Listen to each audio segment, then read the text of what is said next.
அறிவே ஆற்றல். அந்த அறிவை தேடி பயணிக்கும் சமூகமே வரலாற்றில் நிலைத்து நிற்பார்கள். இலங்கை முஸ்லிம்களின் உயர்கல்வி பயணத்தில் 80 ஆண்டு கால வரலாற்றை தரவுகளோடும் தர்க்க ரீதியாக பகுப்பாய்வுகளோடும் ஆவணப்படுத்தியுள்ள கலாநிதி ரவுஃப் ஜெயின் அவர்களின் இலங்கை முஸ்லிம்களின் பல்கலைக்கழக கல்வி நூல் வெளியீட்டு விழாவிற்கு கலந்து கொண்டுள்ள உங்கள் அனைவரையும் அன்பாக வரவேற்றுக் கொள்கின்றேன். கல்வி பொருளாதாரமே ஒரு சமூகத்தின் முதுகெலும்பு என்பதை உறக்கச் சொல்லும் இந்த அறிவு திருவிழா இனிதே ஆரம்பிக்கப்படுகின்றது. எந்த ஒரு நற்செயலும் இறைவனின் திருப்பெயரால் தொடங்குவதே சிறப்பு. அந்த வகையில் இவ்விழாவின் ஆரம்பமாக வல்ல நாயனின் திருமறை வசனங்களில் ஓதப்படும். أعوذ بالله من الشيطان الرجيم. بسم الله الرحمن الرحيم. والتين والزيتون وطور سينين وهذا البلد الأمين لقد خلقنا الإنسان في أحسن تقويم ثم رددناه أسفل سافلين إلا الذين آمنوا وعملوا الصالحات فلهم أجر غير ممنون فما يكذبك بعد بالدين أليس الله بأحكم الحاكمين صدق الله العظيم. ஜஸாக்கல்லாஹு கைரன். சகோதரர் விஷாம் அவர்களே, தொடர்ந்து இந்த நூல் வெளியீட்டு விழாவை சிறப்புற தலைமை தாங்கி அதன் முக்கியத்துவத்தை எடுத்துரைக்க அஷேக் நலீம் ரஃபி அவர்களை அன்பாக அழைக்கின்றேன். أعوذ بالله من الشيطان الرجيم. بسم الله الرحمن الرحيم. الحمد لله رب العالمين. الصلاة والسلام على أشرف الأنبياء وسيد المرسلين وعلى آله وصحبه ومن تبعهم بإحسان إلى يوم الدين. أما بعد. எங்களது நேரடியான வெற்று கண்களுக்கு புலப்படாவிட்டாலும் எங்களை சூழ மலக்குமார்கள் எங்களுக்காக துஆ செய்து கொண்டிருக்கக்கூடிய ஒரு அழகான ஒரு மஜ்லிஸிலே நாங்கள் அனைவரும் அமர்ந்திருக்கின்றோம். ஸல்லல்லாஹு அலைஹி வஸல்லம் அவர்கள் கூறினார்கள், ஹத்தல் ஹைதானு ஃபில் மா, கடலிலே இருக்கக்கூடிய மீன்கள் கூட அறிவை அல்லாஹ்வுடைய ஸல்லல்லாஹு அலைஹி வஸல்லம் அவர்களுடைய வழிகாட்டல்களை பேசுகின்ற மஜ்லிஸ்களுக்கு கடலிலே இருக்கக்கூடிய மீன்கள் கூட துஆ செய்வதாக ஸல்லல்லாஹு அலைஹி வஸல்லம் அவர்கள் கூறினார்கள். அப்படியான ஒரு உன்னதமான ஒரு அமர்விலே நாங்கள் அனைவரும் வீற்றிருக்கின்றோம். அல்லாஹு தஆலா இந்த அமர்வை ஏற்றுக்கொள்ள வேண்டும். இதற்கான கூலியை மறுமை நாளிலே மீசானுடைய தராசிலே கனதியான ஒன்றாக ஆக்கி தருவானாக. ஆமீன் ஆமீன் யா ரப்பல் ஆலமீன். இலங்கை முஸ்லிம்களின் பல்கலைக்கழக கல்வி 8 தசாப்த ஏற்ற இறக்கங்கள் என்ற ஒரு வரலாற்று படைப்பை, அந்த வரலாற்று படைப்பின் நூல் வெளியீட்டு விழாவுக்கு இங்கு வருகை தந்திருக்கின்ற சிறப்பு அதிதி மதிப்புக்குரிய அன்சாப் சார் அவர்களே, மற்றும் எமது பள்ளிகள் பரிபாலன சபை தலைவர் மதிப்புக்குரிய நவாஸ் ஹாஜியார் அவர்களே, மற்றும் எமது பாடசாலையினுடைய மதிப்புக்குரிய அதிபர் சுகந்தி மேடம் அவர்களே, இன்றைய விழாவின் கதாநாயகனாகிய மதிப்புக்குரிய அஷேக் கலாநிதி ரவுஃப் ஜெயின் அவர்களே, அதே நேரம் இன்றைய விழாவின் அழைப்பை ஏற்று வருகை தந்திருக்கின்ற எமது ஊரின் முக்கியஸ்தர்களே, உலமாக்களே, முக்கிய சமூகத்தின் வழிகாட்டிகளே, சகோதரர்களே, அனைவருக்கும் அஸ்ஸலாமு அலைக்கும் வரஹ்மத்துல்லாஹி வபரகாத்துஹு. உண்மையிலே நான் நினைக்கிறேன், இந்த நிகழ்ச்சியை பொறுத்தவரையிலே ரவுஃப் ஸைனை விடவும் பலாங்குடை என்ற ஊர் பெருமைப்பட வேண்டிய ஒரு நிகழ்ச்சியாகும். ஏனென்றால் இந்த பலாங்குடை மண்ணிலே இப்படியான ஒரு படைப்பை அறிமுகம் செய்வது, இப்படியான ஒரு படைப்பை ஒரு வெளியீட்டு விழா செய்வது, இந்த மண்ணிலே பிறந்த நாங்கள் உண்மையிலே பெருமைப்பட வேண்டும். அதே நேரம் அல்லாஹு தஆலா அல் குர்ஆனிலே கூறுகின்றான், எந்த ஒரு தனி மனிதனா இருக்கலாம், ஒரு ஊராக இருக்கலாம், அங்கே அறிவு செல்வம் கொடுக்கப்படுகிறதோ அந்த ஊருக்கு அல்லாஹ்வுடைய ஹைர், அங்கே பரக்கத்துகள் நிரம்பி வழியும் என்று அல்லாஹு தஆலா அல் குர்ஆனிலே குறிப்பிடுகின்றான். எனவே இந்த நூல் வெளியீட்டின் மூலம் எமது ஊருக்கு ஒரு பரக்கத்தை, அருளை அல்லாஹு தஆலா சொரிந்து கொண்டிருக்கிறான் என்பதன் காரணமாகத்தான் நான் அவ்வாறு கூறினேன். இரண்டாவது விடயம் என்னவென்றால், ரவுஃப் ஸைனுடைய அவரோடு எனக்கு இருக்கின்ற மிக நெருக்கம். அவரது படைப்புகளை நான் மிக ஆரம்பத்திலிருந்து அண்மைய கடைசி படைப்பு வரையிலே ஓரளவு அலசி ஆராய்ந்தவன் என்ற வகையிலே எனது உள்ளத்திலே அடிக்கடி எழுகின்ற ஒரு அவாதான், ரவுஃப் ஸைனுக்கு ஏதாவது நான் செய்ய வேண்டும், நான் ஏதாவது தனிப்பட்ட வகையிலே இந்த மனிதருக்கு நான் ஏதாவது செய்ய வேண்டும் என்று அடிக்கடி நினைப்பது உண்டு. ஆனால் அது பல பல சந்தர்ப்பங்களால், பல சோழிகளால் அது நடைபெறவில்லை. அப்படி இருக்கின்ற நேரத்திலே தான் ரவுஃப் ஸைன் அவர்களுக்கு ஒரு கோலை எடுக்கிறார், நலீம் உங்களோட ஊர்ல என்ற இந்த புக்கை ஒரு வெளியீடு செய்யலாமான்னு சொல்லி. உண்மையிலே நான் அதனை அவரிடம் சொல்லாவிட்டாலும் என் மனசுல பெரிய ஒரு சந்தோஷம், ஒரு பூரிப்பு. நான் உடனே சொன்னேன், நாங்க சொல்லுவோம், நாங்க இதை கட்டாயம் எங்க ஊர்ல எந்த சக்திக்கு உட்பட்ட வகையில நாங்க ஏற்பாடு செய்வோம், கொஞ்சம் காலமாக இருந்தாலும் பரவாயில்லை, நோன்பு வாரத்துக்கு முந்தி செய்வோம்னு சொன்னாரு. அந்த வகையில நாங்க எங்க சக்திக்கு உட்பட்ட வகையில ஏற்பாடு செய்வோம் என்று சொல்லித்தான் நாங்க இந்த நிகழ்ச்சியை நாங்க ஏற்பாடு செய்தோம். ஏனென்றால் ரவுஃப் ஸைனை பொறுத்தவரையிலே அவரது ஒவ்வொரு படைப்பையும் நீங்கள் எடுத்து பார்த்தால் உண்மையிலே அவர் இந்த நாட்டினுடைய மிகப்பெரிய ஒரு சொத்து. அவர் இந்த முஸ்லிம் சமூகத்தின் ஒரு சொத்து. அந்த சொத்தை நாங்கள் ஊக்குவிக்க வேண்டும், அந்த சொத்தை பாதுகாக்க வேண்டும், அந்த சொத்தை ஒரு முன்னுதாரணமாக வரக்கூடிய சமுதாயத்துக்கு நாங்கள் ஒரு ஐக்கனாக, ஒரு பிராண்டாக நாங்கள் உருவாக்க வேண்டிய தேவை எங்களுக்கு இருக்கிறது. அந்த வகையில் தான் இதனை எங்களது ஊரிலே ஒரு விழாவாக நாங்கள் செய்வோம் என்று முடிவெடுத்தோம். மதிப்புக்குரிய சகோதரர்களே, இப்படியான கல்வி வெளியீடுகள், இப்படியான நூல் வெளியீடுகள் எங்களுக்கு தருகின்ற முதலாவது நன்மை என்ன தெரியுமா? ஒரு கல்வி கலாச்சாரத்தை, கல்வி சூழலை எங்கள் ஊரிலே நாங்கள் உருவாக்குவோம். எந்த ஊரிலே அடிக்கடி புத்தகங்கள் வெளியிடப்படுகிறதோ, எந்த ஊரிலே புத்தகங்களை பற்றி பேசப்படுகிறதோ, எந்த ஊரிலே அதிகமான லைப்ரரிகள், வாசக சாலைகள் காணப்படுகின்றதோ, அந்த ஊரிலே ஒரு கல்வி சூழல் உருவாகின்றது. இப்படியான விழாக்கள் நடைபெறுகின்ற போதுதான் மக்கள் அறிவை நோக்கி, கல்வியை நோக்கி வருவார்கள். இளம் சந்ததியினர் இப்படியும் ஒரு துறை இருக்கிறது, இப்படி ஒரு மனிதனுடைய அடிப்படையே அறிவுதான் என்பதை உணர்வதற்கான ஒரு சூழலை இப்படியான விழாக்கள் மூலம் நாங்கள் உருவாக்குகிறோம். அதுதான் மிகவும் அடிப்படையான முதலாவது நன்மையாக அமைகின்றது. அந்த அடிப்படையிலே இந்த புத்தக வெளியீடும் மிக முக்கியமான அப்படியான ஒரு அடிப்படையை எங்களுக்கு, அந்த பாடத்தை எங்களுக்கு தருவதை நாங்கள் உணர்ந்து கொள்கின்றோம். அடுத்து மிக முக்கியமான விடயம்தான், இந்த நூலை பற்றி ஒரு வசனம் சொல்ல வேண்டும். இந்த நூலின் ஆய்வுரையை எமது மதிப்புக்குரிய சிறப்புவாதி நடாத்துவார்கள். இந்த நூலின் நோக்கம் என்ன?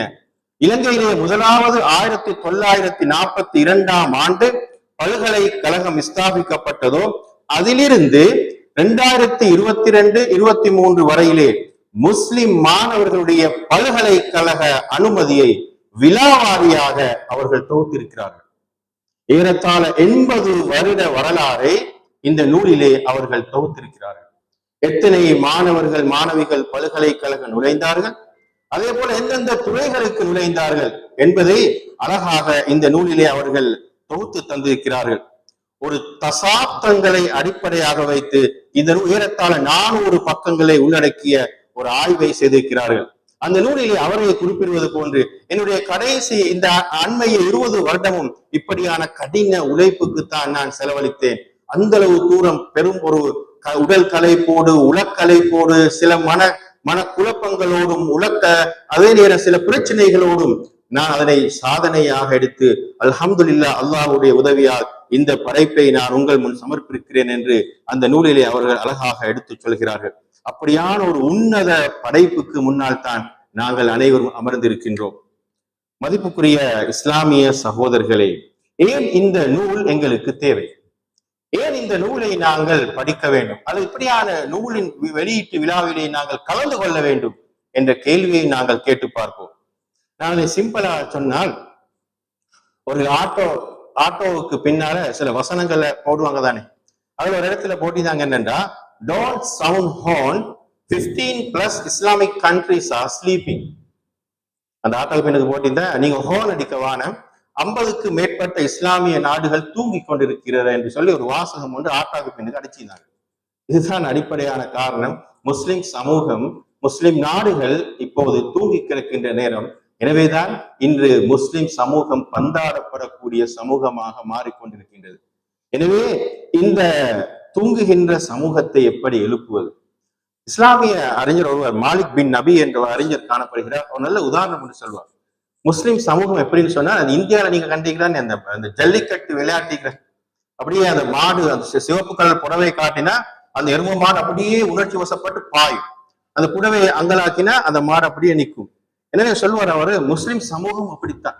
முஸ்லிம் சமூகம் எப்படின்னு சொன்னால், வெஸ்டர்ன் உலகம் என்ன செய்யும்னா உணர்ச்சி வசப்பான சம்பவம் கொண்டு போடுவாங்க. அந்த ஸல்லல்லாஹு அலைஹி வஸல்லம் பத்தி ஒரு கார்ட்டூன் சித்திரம் அல்லது குர்ஆனை இருக்கிறது அல்லது ஏதாவது ஒரு இமோஷனல் சம்பவம் கொண்டு போட்டு நாங்கள் எல்லாம் கொந்தளிக்கிறோம், அடிப்போம், ஜிஹாது அதுன்னு சொன்னா என்ன செய்யற, கொந்தளிக்கிற சமூகம். அப்ப என்ன நடக்கும்னா, கொஞ்ச காலத்துக்கு மறுபடியும் அதை எடுத்து வேறொரு பிளேட்டை போடுற வெஸ்டர்ன் உலகம் மீடியா, அதுக்கு பின்னால் நான் ஓடுறேன். இதுதான் முஸ்லிம் சமூகத்துடைய. அப்ப என்ன சொல்ல வரேன்டா, முஸ்லிம் சமூகம் இன்று உணர்ச்சி வசப்பட்ட சமூகமாக இருக்கிறதை ஒழிய அறிவு ரீதியாக தர்க்க ரீதியாக சிந்திக்கக்கூடிய சமூகமாக இல்லை. இதுதான் முதலாவது முஸ்லிம் சமூகத்தினுடைய அடிப்படை வீழ்ச்சிக்கு காரணம் என்று ஒரு சிம்பிளான உதாரணத்திலே அந்த அறிஞர் சொல்வதை பார்க்கலாம். ஆனா குர்ஆனை நீங்க பாத்தீங்கன்னா, குர்ஆன் என்ன சொல்ல முடிந்தால், இக்ராவுடைய சமூகம் எப்படின்னு சொன்னால், நீங்க புத்தகங்களை படிக்கிறது அல்லது வாசிக்கிறது, இப்படியான விழாக்கள்ல கலந்து கொள்வது ஒரு குர்ஆனிய பண்பு. இது அல் குர்ஆனை சுமந்த ஒரு மூமினுடைய பண்பு என்று அல்லாஹ் தஆலா கூறுகிறான். யாரிடம் அந்த புத்தகங்களோடு அறிவோடு தொடர்பு இல்லையோ அவர் குர்ஆனுடைய பண்பை இழந்தவராவார் என்பதுதான் இக்ரா என்பதன் மூலம் அல்லாஹ் தஆலா முதலாவது சொல்ல வரக்கூடிய ஏறத்தாழ 750 சொற்கள் அறிவு சம்பந்தமான வசனங்கள் குர்ஆன் இருக்கிறத பார்க்கிறோம்.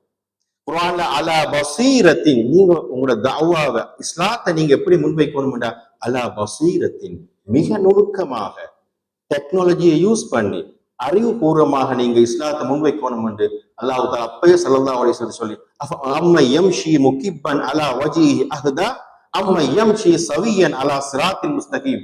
நீங்க முகங்குப்புற எந்த பிளானும் இல்லாம எந்த திட்டம் இல்லாம நீங்க முகங்குப்புற போறவனா சரியானவன், அல்லது சரியாக பிளானோடு திட்டமோடு போறவரா சரியானவன் அல்லாஹ் எங்கள்கிட்ட கொஸ்டின் பண்றாரு. அப்ப நாங்க ஏன் இப்படியான நூல்கள் இந்த நாட்டில் வெளியிடப்படணும், அதற்கு பின்னால் நாங்க ஏன் கலந்து கொள்ளணும் என்றால், முஸ்லிம் சமூகத்தினுடைய அடிப்படை பண்பே அதுதான். அவங்க அறிவு சமூகம், அறிவுக்காக உழைக்கக்கூடிய சமூகம், அறிவுக்காக ஊக்குவிக்கக்கூடிய சமூகம் என்ற அடிப்படையை நாங்க புரிஞ்சுக்கொள்வோம். இதைத்தான் இன்றைய லாங்குவேஜ்ல சொன்னால் டேட்டா ட்ரிவன் சொசைட்டின்னு சொல்லுவாங்க. இந்த எல்லாம் data driven business, data driven decision மேக்கிங்னு சொல்லுவாங்க. இந்த உலகத்துல நீங்க எதை எடுத்தாலும் எல்லாம் டேட்டாவை பேஸ் பண்ணி தான் அவங்க பிளான் பண்றாங்க. யூத சமூகம் இந்த உலகத்திலே மேலே இருக்கிறேன்டா ஒன்றும் இல்லை, டேட்டாஸ் அவங்கள்ட்ட சயின்டிபிக்கலி எல்லாம் இருக்குது. அந்த டேட்டாஸை வைத்துத்தான் உலகத்தையுமே ஒரு சிறுபான்மையா இருந்து கொண்டு இயக்கி கொண்டிருக்கிறது. ஆனா முஸ்லிம் சமூகத்தை பொறுத்தவரை எங்கிற டேட்டாஸ் எங்க இருக்குது, அப்படியான ஆய்வுகள் எத்தனை பேர் செய்யறாங்க. எனவே இப்படியா இந்த பின்னல்ல பார்க்க நேரத்தான் இந்த புத்தகம் மிக பெருமதியானது. 80 வருட கால டேட்டாஸ ஒரு நிறுவனம் செய்ய வேண்டிய வேலைய மதிப்புக்குரிய ரவுப் ஜெயின் அவர்கள் ஒரு தனி மனிதனாக இருந்து செய்து முடித்திருக்கிறார்கள். இந்த முஸ்லிம் சமூகம் மட்டுமல்ல, பொதுவாக நேர்மையையும் நடுநிலைமையை யோசிக்கக்கூடிய எல்லா மனிதர்களும் அவரை நிச்சயம் பாராட்டத்தான் வேண்டும். அப்படியான ஒரு பணியை அவர்கள் செய்திருக்கின்றார்கள். மதிப்புக்குரிய இஸ்லாமிய சகோதரர்களே, இந்த அடிப்படை நாங்கள் பார்க்கிற போது ஒரு சமூகத்தினுடைய எழுச்சி, ஒரு சமூகம் மேல் எழும்பணுமா இருந்த எங்கிருந்து தெரியுமா தொடங்குவோம்? குர்ஆன் சொல்ற இக்ரா, நீங்கெல்லாம் இக்ராவுடைய சமூகம், ரிசர்ச் பேஸ் சொசைட்டி. நீங்க எப்ப ரிசர்ச்சை பேஸ் பண்ணி டேட்டாவை பேஸ் பண்ணி ஒரு சமூகத்தை நீங்க எழுப்ப முயற்சிக்கிறோம், அப்பதான் முஸ்லிம் சமூகம் எழும்பும் என்று அல்லாஹ் தஆலா குர்ஆன்ல சொல்வதை பார்க்கிறோம். எனவே இந்த பின்னர தான் நான் ஒரு கேள்வியை நான் உங்களுக்கு விடுறேன். அப்படி என்றால் ஏன் ஒரு காலத்துல உலகத்தை ஆண்ட முஸ்லிம் சமூகம் ஏன் இன்று பின்னடைந்திருக்கிறது என்ற கேள்வியை நாங்களே கேட்டு பார்ப்போம். அதுக்குரிய விடையையும் நாங்களே தேடிக்கொள்வோம். எனவே இறுதியாக இந்த அடிப்படையில் பார்க்கிற போது ரவுஃப் ஜெயின் அவர்களை பற்றி ஒரு சில வார்த்தைகளை சொல்லி முடிக்கலாம் நினைக்கின்றேன். ரவுஃப் ஜெயினை பொறுத்தவரையிலே அவருடைய எழுத்துக்கள் அகல விரிவான, இன்றைய லாங்குவேஜில் சொன்னால் இன்டர் டிசிப்ளினரி ஸ்காலர். அவர் ஒரு துறையை மட்டும் பேசியவர் அல்ல. நீங்க அவர் நூல்கள் எல்லாம் எடுத்து பாருங்க. இது 71வது நூல். அவருக்கு வயதே 50 வயது தான். 71வது நூல் அவர் எழுதியிருக்காரு. எனவே அதே ஒரு சாதனை தான். அவருடைய அந்த வயதுக்குள்ளால் அவர் எழுதி அதோட விஷயம் என்ன தெரியுமா? இந்த ஒரு நான் நினைக்கிறேன் நிறுவனம் கூட அந்த வேலையை செய்யாதுன்னு சொல்லி. இந்த இலங்கையில எத்தனை முஸ்லிம் நிறுவனங்கள் இருக்கிற, எத்தனை சங்கங்கள் இருக்கிற, எத்தனை நிறுவனங்கள்ல காசு வர வெளிநாட்டில இருந்து, ஆனா அவங்களுடைய அவுட்புட் என்ன, விலை என்னன்னு பார்த்தா அதையும் நாங்க ஒரு சயின்டிபிக்கா ரிசர்ச் ஒன்று செய்யணும். ஆனாலும் கூட ரவுஃப் ஜெயின் என்ற ஒரு தனி மனிதன் இப்படியான படைப்புகள். அதுல விசேஷம் என்ன தெரியுமா? அவர் வெறுமனே ஒரு தியரியை பேசினால் அல்ல. என்ற அனுபவப்படி ஏறத்தாழ அவருடைய கூற்றுப்படி 3,75,000 கிலோமீட்டர் இந்த இலங்கையில அவர் பயணிச்சிருக்கார். அதை எழுதி வச்சுக்கார் அவர். இப்ப நான் இன்னும் கூடிக்கும்னு சொல்லி, அது மட்டுமல்ல ஏறத்தாழ 850 கிராமங்களுக்கு மேல முஸ்லிம் கிராமங்களுக்கு போய் நிறைய ப்ரோக்ராம் செஞ்சிருக்காரு, ஸ்கூல்களுக்கு போயிருக்காரு, குத்துபாக்கள் செஞ்சிருக்காரு, மாநாடுகள்ல கலந்து கொண்டிருக்காரு. அப்படியான ஒரு அனுபவங்களை தொகுத்து வடித்து ஒரு படைப்பாக முன்வைக்கப்பட்ட நூல் தான் உண்மையிலே இந்த நூலும் ஏனைய நூல்களும். நீங்க அரசியல், சர்வதேச அரசியல், உளவியல், அதே போல மீடியா, அதே போல இஸ்லாமிய அடிப்படைகள், குர்ஆனுடைய அடிப்படைகள், இஸ்லாத்துடைய தனிப்பண்புகள், பெண்களை பற்றிய கருத்துக்கள், சர்ச்சைக்குரிய புத்தகங்கள், MMDA உடைய சர்ச்சை, காலி நீதிமன்ற சர்ச்சை, மதரசாக்களுடைய கல்வி மறுமலர் சீர்திருத்தம், இப்படியான எல்லாரும் ஏற்றுக்கொள்ளக்கூடிய பிரச்சனை வராத தலைப்பு மட்டும் பேசாமல் சமூகத்திலே சர்ச்சைக்குரிய தலைப்புகளை ஆய்வாக முன்வைத்த ஒரு கலாநிதி, அதே நேரம் எல்லோருக்கும் ஒரு முன்னுதாரணமான ஒரு அறிவு புலமையாகத்தான் நான் அவரை பார்க்கிறது. அது மட்டுமல்ல, அவர் நான் இன்னொரு விடயம் தான் துணிகரமான ஒரு எழுத்தாளர். நிறைய எழுத்தாளர்கள் இருக்கிற கம்ஃபர்ட் ஜோனுக்குள்ள இருக்கிறேன்னு சொல்லுவாங்க. அவங்களையும் பாதுகாத்து கொண்டு, அரசியல்வாதிகளை பாதுகாத்து கொண்டு, சமூகத்தை பாதுகாத்து கொண்டு அட்ஜஸ்ட்மெண்ட்ல போகக்கூடிய ஆட்கள் இருக்கிறேன். ஆனா ரவுஃப் ஜெயின் அப்படி அல்ல. நீங்க உங்களுக்கு அவருடைய ஃபேஸ்புக்கு மட்டும் போய் பாருங்க. இலங்கையில் என்ன இப்ப பிரசன்ட் என்ன சரிச்ச போகுதோ அவரை கருத்தை சொல்லுவார். யாருக்கும் பயப்பட மாட்டார். நீங்க அதிக கருத்துக்கள் எல்லாம் வாசிச்சு பாருங்க. இலங்கையில் இப்ப என்ன சரிச்சையோ அவரோட கருத்தை பகிரங்கமா சொல்லுவார். விமர்சனம் வரும், தொடர்ந்து அவர் பேசுவார். ஆனா கடைசியில அவரோட கருத்தை நிரூபித்தார். ஏனென்றால் தூய்மையாகவும் அறிவுபூர்வமாகவும் தர்க்க ரீதியாகவும் அவர் முன்வைக்கிறது தான் காரணம். எனவே நான் இந்த வார்த்தையை சொல்ல மிகவும் தெரிய அல்லாஹ் தஆலா குர்ஆன்ல சொல்லப்படி என்றால், இப்ராஹிம் நபிக்கு கான உம்மத்தன் சொல்ல. இப்ராஹிம் நபி ஒரு தனி மனிதர் அல்ல, அவர் ஒரு சமூகமாக தொழிற்பட்டார் சொல்லி, உம்மத்துடைய வேலை செஞ்சார் சொல்லி. கிட்டத்தட்ட ரவுஃப் ஜெயின் அவர்களும் ஒரு தனி மனிதனாக இருந்து ஒரு சமூகம், ஒரு நிறுவனம் செய்யக்கூடிய வேலையை செய்து கொண்டிருக்கிறார் என்பது மிக முக்கியமானது. கடைசியாக அவருடைய அடுத்த மிக முக்கியமான பண்பு தான் தூர நோக்கு. ஒரு காலத்துல இந்த நாட்டில் இருந்த பதியுதீன் மஹ்மூத், அஷ்ரஃப், அதே போல AMA அசீஸ் போன்றவர்கள் எப்படி தெரியுமா யோசிச்சாங்க?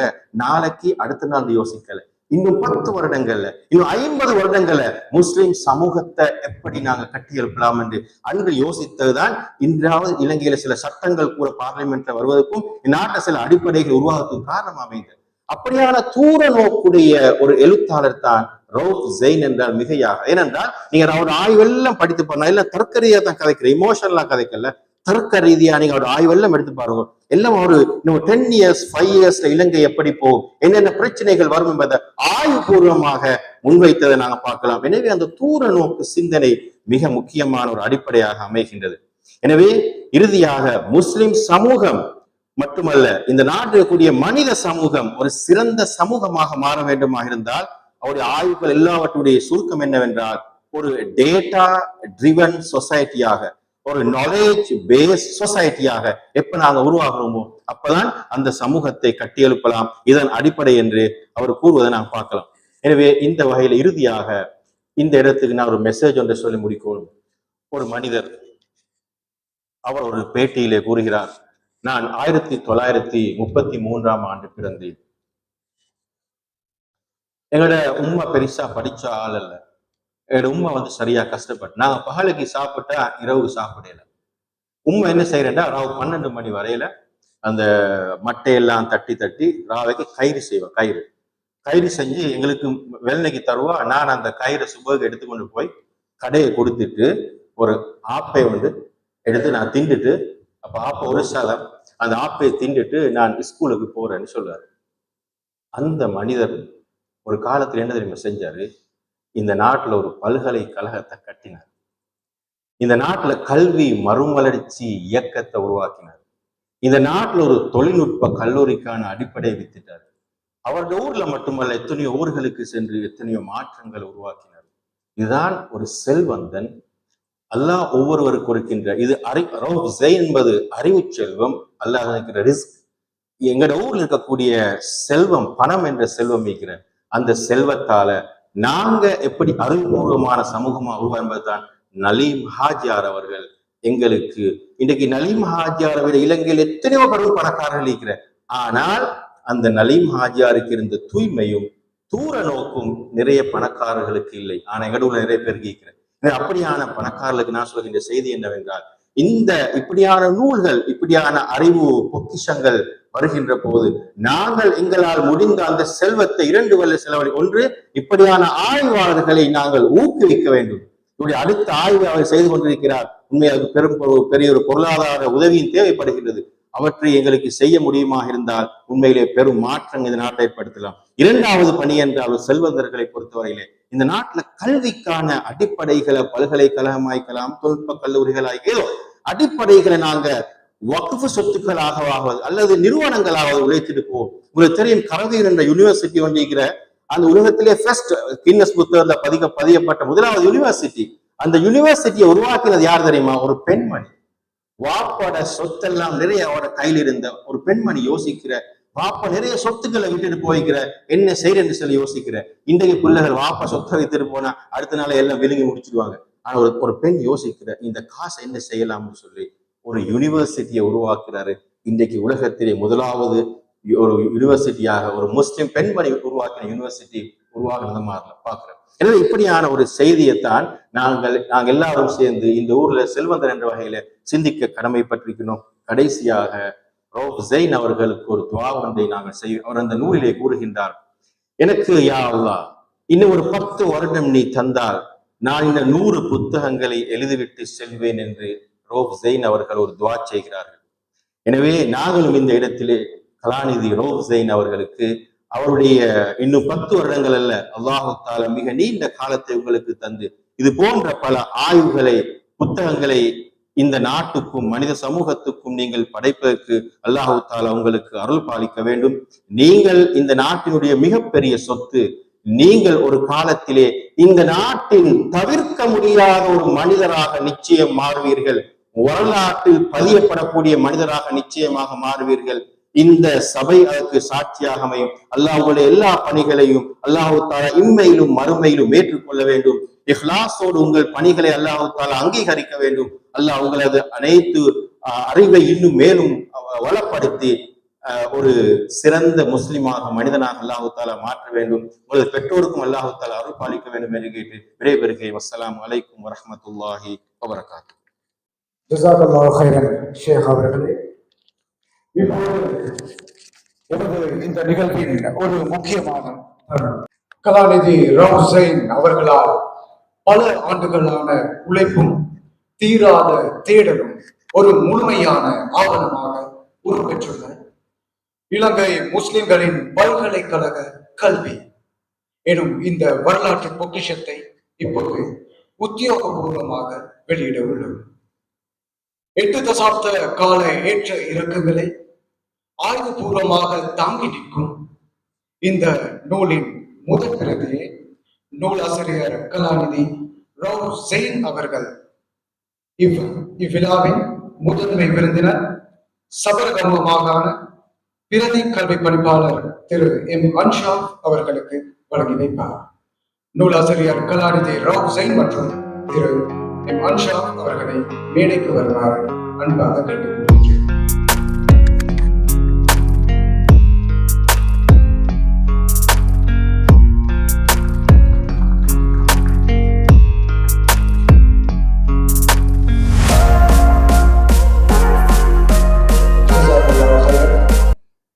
பேராசிரியர் மசாஹில் அவர்கள் குறிப்பிட்டது போல இந்த நூல் ஒரு கலாநிதி பட்ட ஆய்வுக்கு இணையான கணதியை கொண்டது.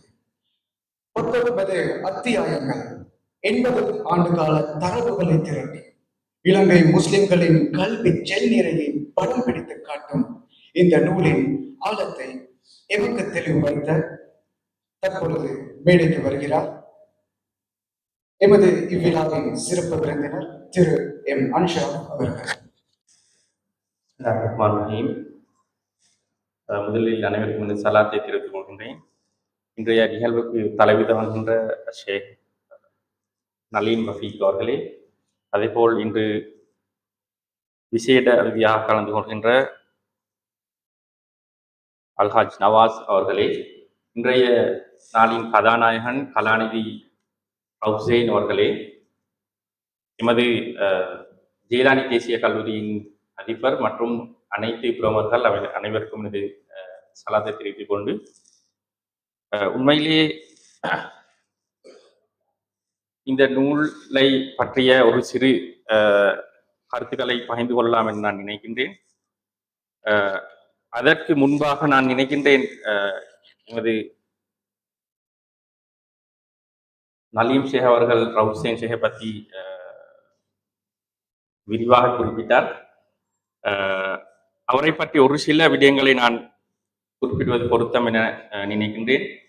உண்மையிலே ரவுசேன் ஷேகை பொறுத்தவரையில அவர் 71வது புத்தகம் என்று அவர் வெளியிடுகின்ற இந்த புத்தகத்தோடு சேர்த்து 71 புத்தகங்களை அவர் வெளியிட்டிருக்கின்றார். அதிலே பல்துறை சார்ந்த புத்தகங்கள் அடங்குகின்றன. சர்வதேச உறவுகள், உதாரணமாக நான் நினைக்கிறேன் உலகத்திலே முஸ்லிம்கள் எதிர்நோக்கின்ற எல்லா பிரச்சனைகள் சார்ந்தும் அவருடைய புத்தகங்கள் பேசிக் கொண்டிருக்கின்றது. உதாரணமாக காஷ்மீராக இருக்கட்டும், பலஸ்தீனாக இருக்கட்டும், அல்லது மத்திய கிழக்காக இருக்கட்டும், வெறுமனே அது ஒரு தகவல்களாக மட்டுமல்லாமல் ஒரு அனாலிசிஸோடு சேர்த்து மத்திய மிடில் ஈஸ்ட் அரசியல் எப்படி போகின்றது, அதோடு இணைத்ததாக உலக அரசியல் எப்படி போகின்றது, இந்த பின்னணியோடு இணைந்ததாக இந்த நூல்கள் இருக்கின்றது. அதேபோல் மிக முக்கியமாக ஷேக் அவர்கள்ன்ற ஆய்வு ரீதியான நூல்கள் அவர் தனது புத்தகத்தில் குறிப்பிடுகின்ற முக்கியமாக 6 ஆய்வுகளை அவர் குறிப்பிடுகின்றார். கல்வி சம்பந்தமான இன்று வெளியிடுகின்ற இந்த ஆய்வு, அதற்கு முன்னான ஒரு புத்தகம் அவர் வெளியிட்டிருக்கின்றார், இலங்கையில் முஸ்லிம்களின் கல்வி சவால்களும் முன்முனைகளும் அந்த புத்தகம்.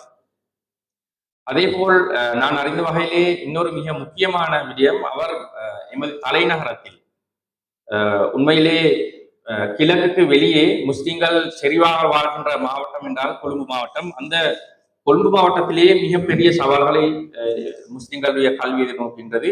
அது சம்பந்தமான கள ஆய்வுகளை மேற்கொண்டு களத்திலிருந்து அதற்குரிய தீர்வுகளை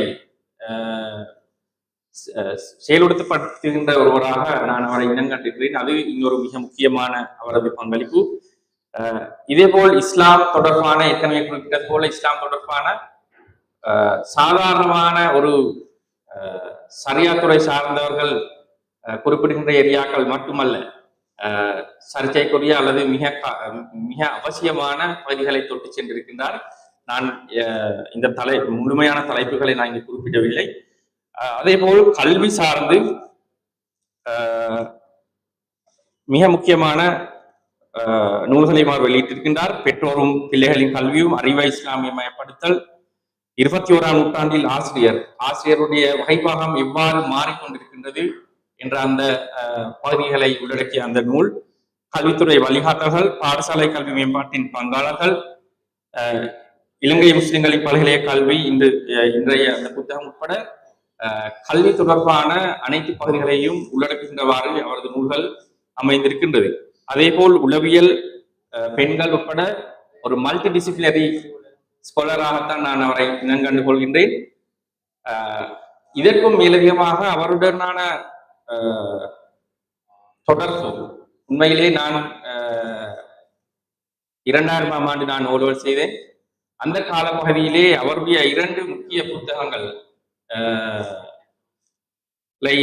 நான் வாசித்தேன். ஒன்று நவீனத்துவத்தின் தோல்வி என்ற அந்த புத்தகம், அடுத்து 9/11க்கு பின் இஸ்லாமிய எழுச்சியும் மேற்குலகும் என்ற அந்த புத்தகம். நான் நினைக்கிறேன் நான் ஒரு 9ஆம் ஆண்டு அல்லது 10ஆம் ஆண்டு மாணவனாக அந்த புத்தகங்களை வாசிக்கும் பொழுது இப்ப அந்த காலப்பகுதி எடுத்துக்கொண்டா இன்றைய காலப்பகுதி மாதிரி இல்லை. உங்களுக்கு தெரியும், அன்றைக்கு இன்டர்நெட் இல்லை. இன்றைக்கு இன்றைக்கு உண்மையிலே பெருசா நாங்கள் வாசித்ததை தாண்டி நாங்கள் போய் ChatGPTலயோ இல்லை ஜெமினிலையோ அடிச்சு எல்லா டீட்டெயில்ஸும் நாங்கள் எடுத்துக்கொள்வோம். இன்டர்நெட்ல வைத்து நாங்கள் தேடி எடுத்துக்கொள்வோம், கூகுள்லயோ அப்படி தேடி எடுத்துக்கொள்வோம். ஆனா அன்றைய காலத்தை பொறுத்தவரையில இப்படியான இந்த வசதியுமே இல்லை. அப்ப நாங்க ஹார்ட் புக்ஸ், அதாவது நாங்க பிரிண்டட் புக்ஸ்லயே தங்கியிருக்க வேண்டிய ஒரு காலத்துல உலகளாவிய இன்டெலெக்சுவல் டயலாக்ஸ், உலகளாவிய ரீதியான எந்த கலந்துரையாடல்கள் போகின்றது என்ற அந்த விடயங்களை பேசுகின்ற அந்த புத்தகங்கள் எனக்கு அதுல உண்மையிலே எனக்கு அறவாசி விஷயங்கள் விளங்கல. ஆனா நான் பல தடவை திருப்பி வாசித்தேன். ரைட்? அப்ப உலகத்தில் இருக்கின்ற மிக முக்கியமான நோம் சொஸ்கி, பிரான்சிஸ் புக்கயாமா, சமுவேல் ஹண்டிங்டன், இது மாதிரியான அறிஞர்கள் என்ன பேசுகின்றார்கள், அவர்கள் உலக இந்த செல்நீதி தொடர்பாக எந்த விடயங்களை முன்வைக்கின்றார்கள் போன்ற இந்த விடயங்களை அந்த புத்தகங்கள் ஊடாக அவர் இலங்கை தமிழ் பேசும் பரப்பிற்கு கொண்டு வந்தது என்னை பொறுத்தவரையிலேயே மிக முக்கியமான ஒரு விடயம். அந்த வகையில் உண்மையில் எனக்கு மானசீகமாக அவர் ஒரு குரு என்று குறிப்பிடலாம். அந்த காலத்திலிருந்தே நான் அவருடைய புத்தகங்களை தொடர்ந்துமே வாசித்துக் கொண்டு வருகின்ற ஒருவராக, எனவே நான் இந்த வாய்ப்பு வந்த உடனேயே நான் ஏற்றுக்கொண்டேன். ஹவுசேனுக்குரிய ஒரு ட்ரிபியூட்டாக என்னால் வழங்கக்கூடிய ஒரு விடயமாக நான் உடனே எந்த மறுப்பும் இல்லாமல் நான் ஏற்றுக்கொண்டதற்கு ஒரு காரணம். அந்த வகையில் இவர் இலங்கைக்கு அந்த குளோபல் நாலேஜ், குளோபல் டிஸ்கோர்ஸ், உலகத்துல போற அந்த கலந்துரையாடலை இந்த இலங்கை பரப்புக்குள் கொண்டு வருகின்ற ஒருவராக அவர் என்னை பொறுத்தவரையில் அது அவர் செய்த மிக காத்திரமான ஒரு பங்களிப்பாக நான் கருதுகின்றேன். அதற்கு அடுத்த மிக முக்கியமான ஒரு விடயம் என்னவென்றால், சாதாரணமாக நாங்கள் சரியா துறை சார்ந்த ஒருவர் இருந்தால் அவர் சரியா துறை சார்ந்த சில புத்தகங்கள் எழுதி போயிருப்பார். ஆனா இவரை பொறுத்தவரையில இவர் அந்த சட்டகத்துக்குள்ளுக்கு, அந்த புக்ஸுக்குள்ளுக்கு இல்லாம வெளியில வந்து இவருடைய புக்ஸ் எல்லாம் பார்த்தா இவர் தெரியாத ஒரு ஆள் வந்து ஒரு நபர் வந்து இவரை ஒரு சரியா துறையை சார்ந்த ஒரு ஆளாக சில நேரம் கருத மாட்டாரு. உண்மையிலே என்ன இமேஜ், என்ன மனசுக்குள்ளுக்கு இருக்கிற இவருடைய இமேஜ் வந்து ஒரு சரியா துறையா இருந்த நபராக அந்த இமேஜ் இல்லை, அதை தாண்டி விரிந்த ஒரு இமேஜோட தான் இருக்கு. அந்த வகையில இவருடைய கல்வித்துறை சார்ந்த, ஆய்வுத்துறை சார்ந்த பங்களிப்பு ஒரு தனி மனிதனாக எவ்வாறு அதை செய்தார் என்பது உண்மையிலேயே ஒரு ஆச்சரியமிக்க ஒரு விடயம். ஒரு பல நிறுவனங்கள் சேர்ந்தும் கூட செய்ய முடியாத ஒரு பணியை இவர் செஞ்சிருக்கிறார். இந்த 2 முக்கியமான விடயங்கள் தான் நான் நினைக்கின்றேன் அவருடைய மற்றவர்களிடமிருந்து அவரை தனிப்படுத்துகின்ற மிக முக்கியமான விடயங்களாக. அதே போல் நாங்கள் இன்றுதான் இந்த டேட்டா எவிடன்ஸ் பேஸ்ட் சொசைட்டி இது மாதிரியான விடயங்களை பேசிக் கொள்கின்றோம். ஆனால் ஹவுசேன் ஷேக் அவர்கள் அந்த காலத்தில் இருந்தே இந்த டேட்டா சம்பந்தமான ஒரு பேஷன் அவருக்கு இருந்திருக்கும் என்று நான் நினைக்கின்றேன். அவர் டேட்டாவிலே தான் விருத்தி கொண்டு வைத்திருக்கிறார், ரிசர்ச் தான் வைத்திருக்கிறார். கிட்டத்தட்ட 20 வருட காலம் சேகரித்த இந்த முழுமையான டேட்டாவை அது நான் நினைச்சிட்டேன் ஒரு இமாலய சாதனைன்னு தான் நான் நினைச்சிட்டேன். எங்களுக்கு தெரியும் சில நேரங்களில் நாங்கள் உண்மையிலே ஸ்ரீலங்காவை பொறுத்தவரையில இலங்கையில நாங்கள் டேட்டா கலெக்ட் பண்றது ஆக கஷ்டமான வேலை.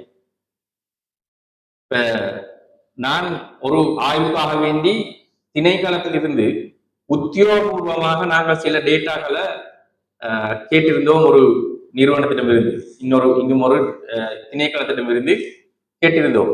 ஆனால் அவர் அந்த உத்தியோகபூர்வமான அந்த ரெஸ்பான்ஸுக்கு கூட அவர்களிடமிருந்து நாங்கள் திருப்பி கால் பண்ணி பல முறை கேட்டுத்தான் அவருக்கு அந்த டேட்டாவை நாங்கள் எடுத்து கொள்வோம். ரைட். அதுலயே இன்னும் ஒரு சிக்கல் இருக்குது. சில டேட்டாக்கள் ரெகுலேஷன் காரணமாக வெளியே கொடுக்க மாட்டாங்க.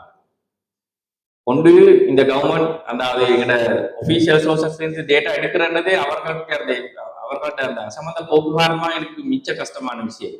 இரண்டாவது என்னென்றால் சில சட்ட ரீதியான விஷயங்கள், உதாரணமாக ஜிஎன் டிவிஷன் செவர அலுவலர் பிரிவில் உள்ள இன ரீதியான பாப்புலேஷனை சட்ட ரீதியாக பெற்றுக்கொள்ளலாம். இது மாதிரியான சில சிக்கல்களும் இருக்கு.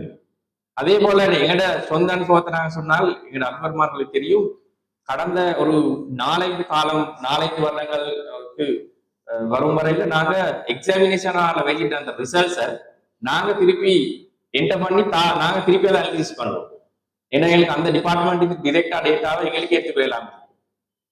அப்ப இது மாதிரியான இந்த டேட்டாவை கெதர் பண்றேன்னு சொல்றது, இந்த தகவல்களை திரட்டுறது மிக சிரம சாத்தியமான விஷயம். எனக்கு உண்மையிலேயே ஒரு இன்னமுமே அதிசயமா தான் இருக்குது. இதை எப்படி இவர் செஞ்சாருன்றது, இந்த இந்த இந்த டேட்டாக்களை தொகுத்ததை எவ்வாறு என்பது மிக முக்கியமான ஒரு விடயமாக இருக்கின்றது. அதிலும் மிக குறிப்பாக வெறுமனே இந்த தகவல்களை அவர் இந்த புத்தகத்துல கொடுத்தில்லை, அதுக்கான சோர்சஸ் சயின்டிபிக்கலி விஞ்ஞானபூர்வமாக அந்த தகவல்களை திரட்டி பெரும்பாலும் எல்லா இடங்கள்லயுமே அந்த டேட்டாவை எங்கிருந்து பெற்றுக்கொண்டார்கள் அந்த சோர்சஸ், அந்த அடிப்படை தரவுகள் அந்த விஞ்ஞானபூர்வமாக தான் இந்த டேட்டாவை கொடுத்திருக்கிறார். அந்த வகையில இந்த இந்த புத்தகம் இலங்கையில் உள்ள எல்லா முஸ்லிம் நிறுவனங்களும் சேர்த்திருந்தாலும் கூட இதை சாதிச்சிருக்க முடியுமா என்பது என்னை பொறுத்தவரையில சந்தேகமா தான் இருக்குது.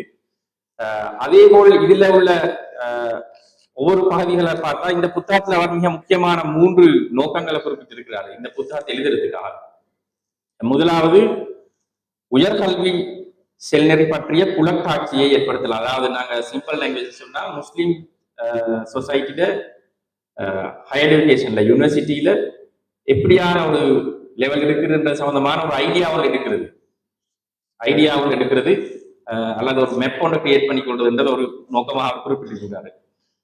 அடுத்தது, உயர்கல்விக்கான ஒரு ரோட் மேப் ஒன்று நாங்க எப்படியா திட்டமிட வேண்டும், ஸ்ட்ராட்டஜிக் ரோட் மேப் ஒன்று, இந்த வகையில நாங்க அதை சிக்கல்களை தீர்த்து கொண்டது, அதுக்கான ஆலோசனைகள் என்ன, அதுக்கான பொருள் என்னென்ன இடத்துல பிரச்சனைகள் இருக்குது, இது மாதிரியான ஏரியாக்களை தொட்டு எதிர்காலத்துல அதை எப்படி நாங்க நிவர்த்திக்கலாம் அல்லது அதுக்கான என்ன நாங்க செய்யலாம் சம்பந்தமான ஒரு நோக்கத்தை அவர் குறிப்பிட்டிருக்கின்றார்.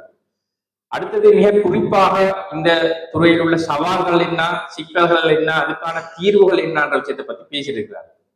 இதற்கும் மேலதிகமாக சில யூனிவர்சிட்டி சம்பந்தமான விஷயங்கள் அவர் பேசியிருக்கிறார். இந்த 3 நோக்கங்களையும் இந்த புத்தகம் அடைந்திருக்கின்றது என்பதுதான் எனது மதிப்பீடு.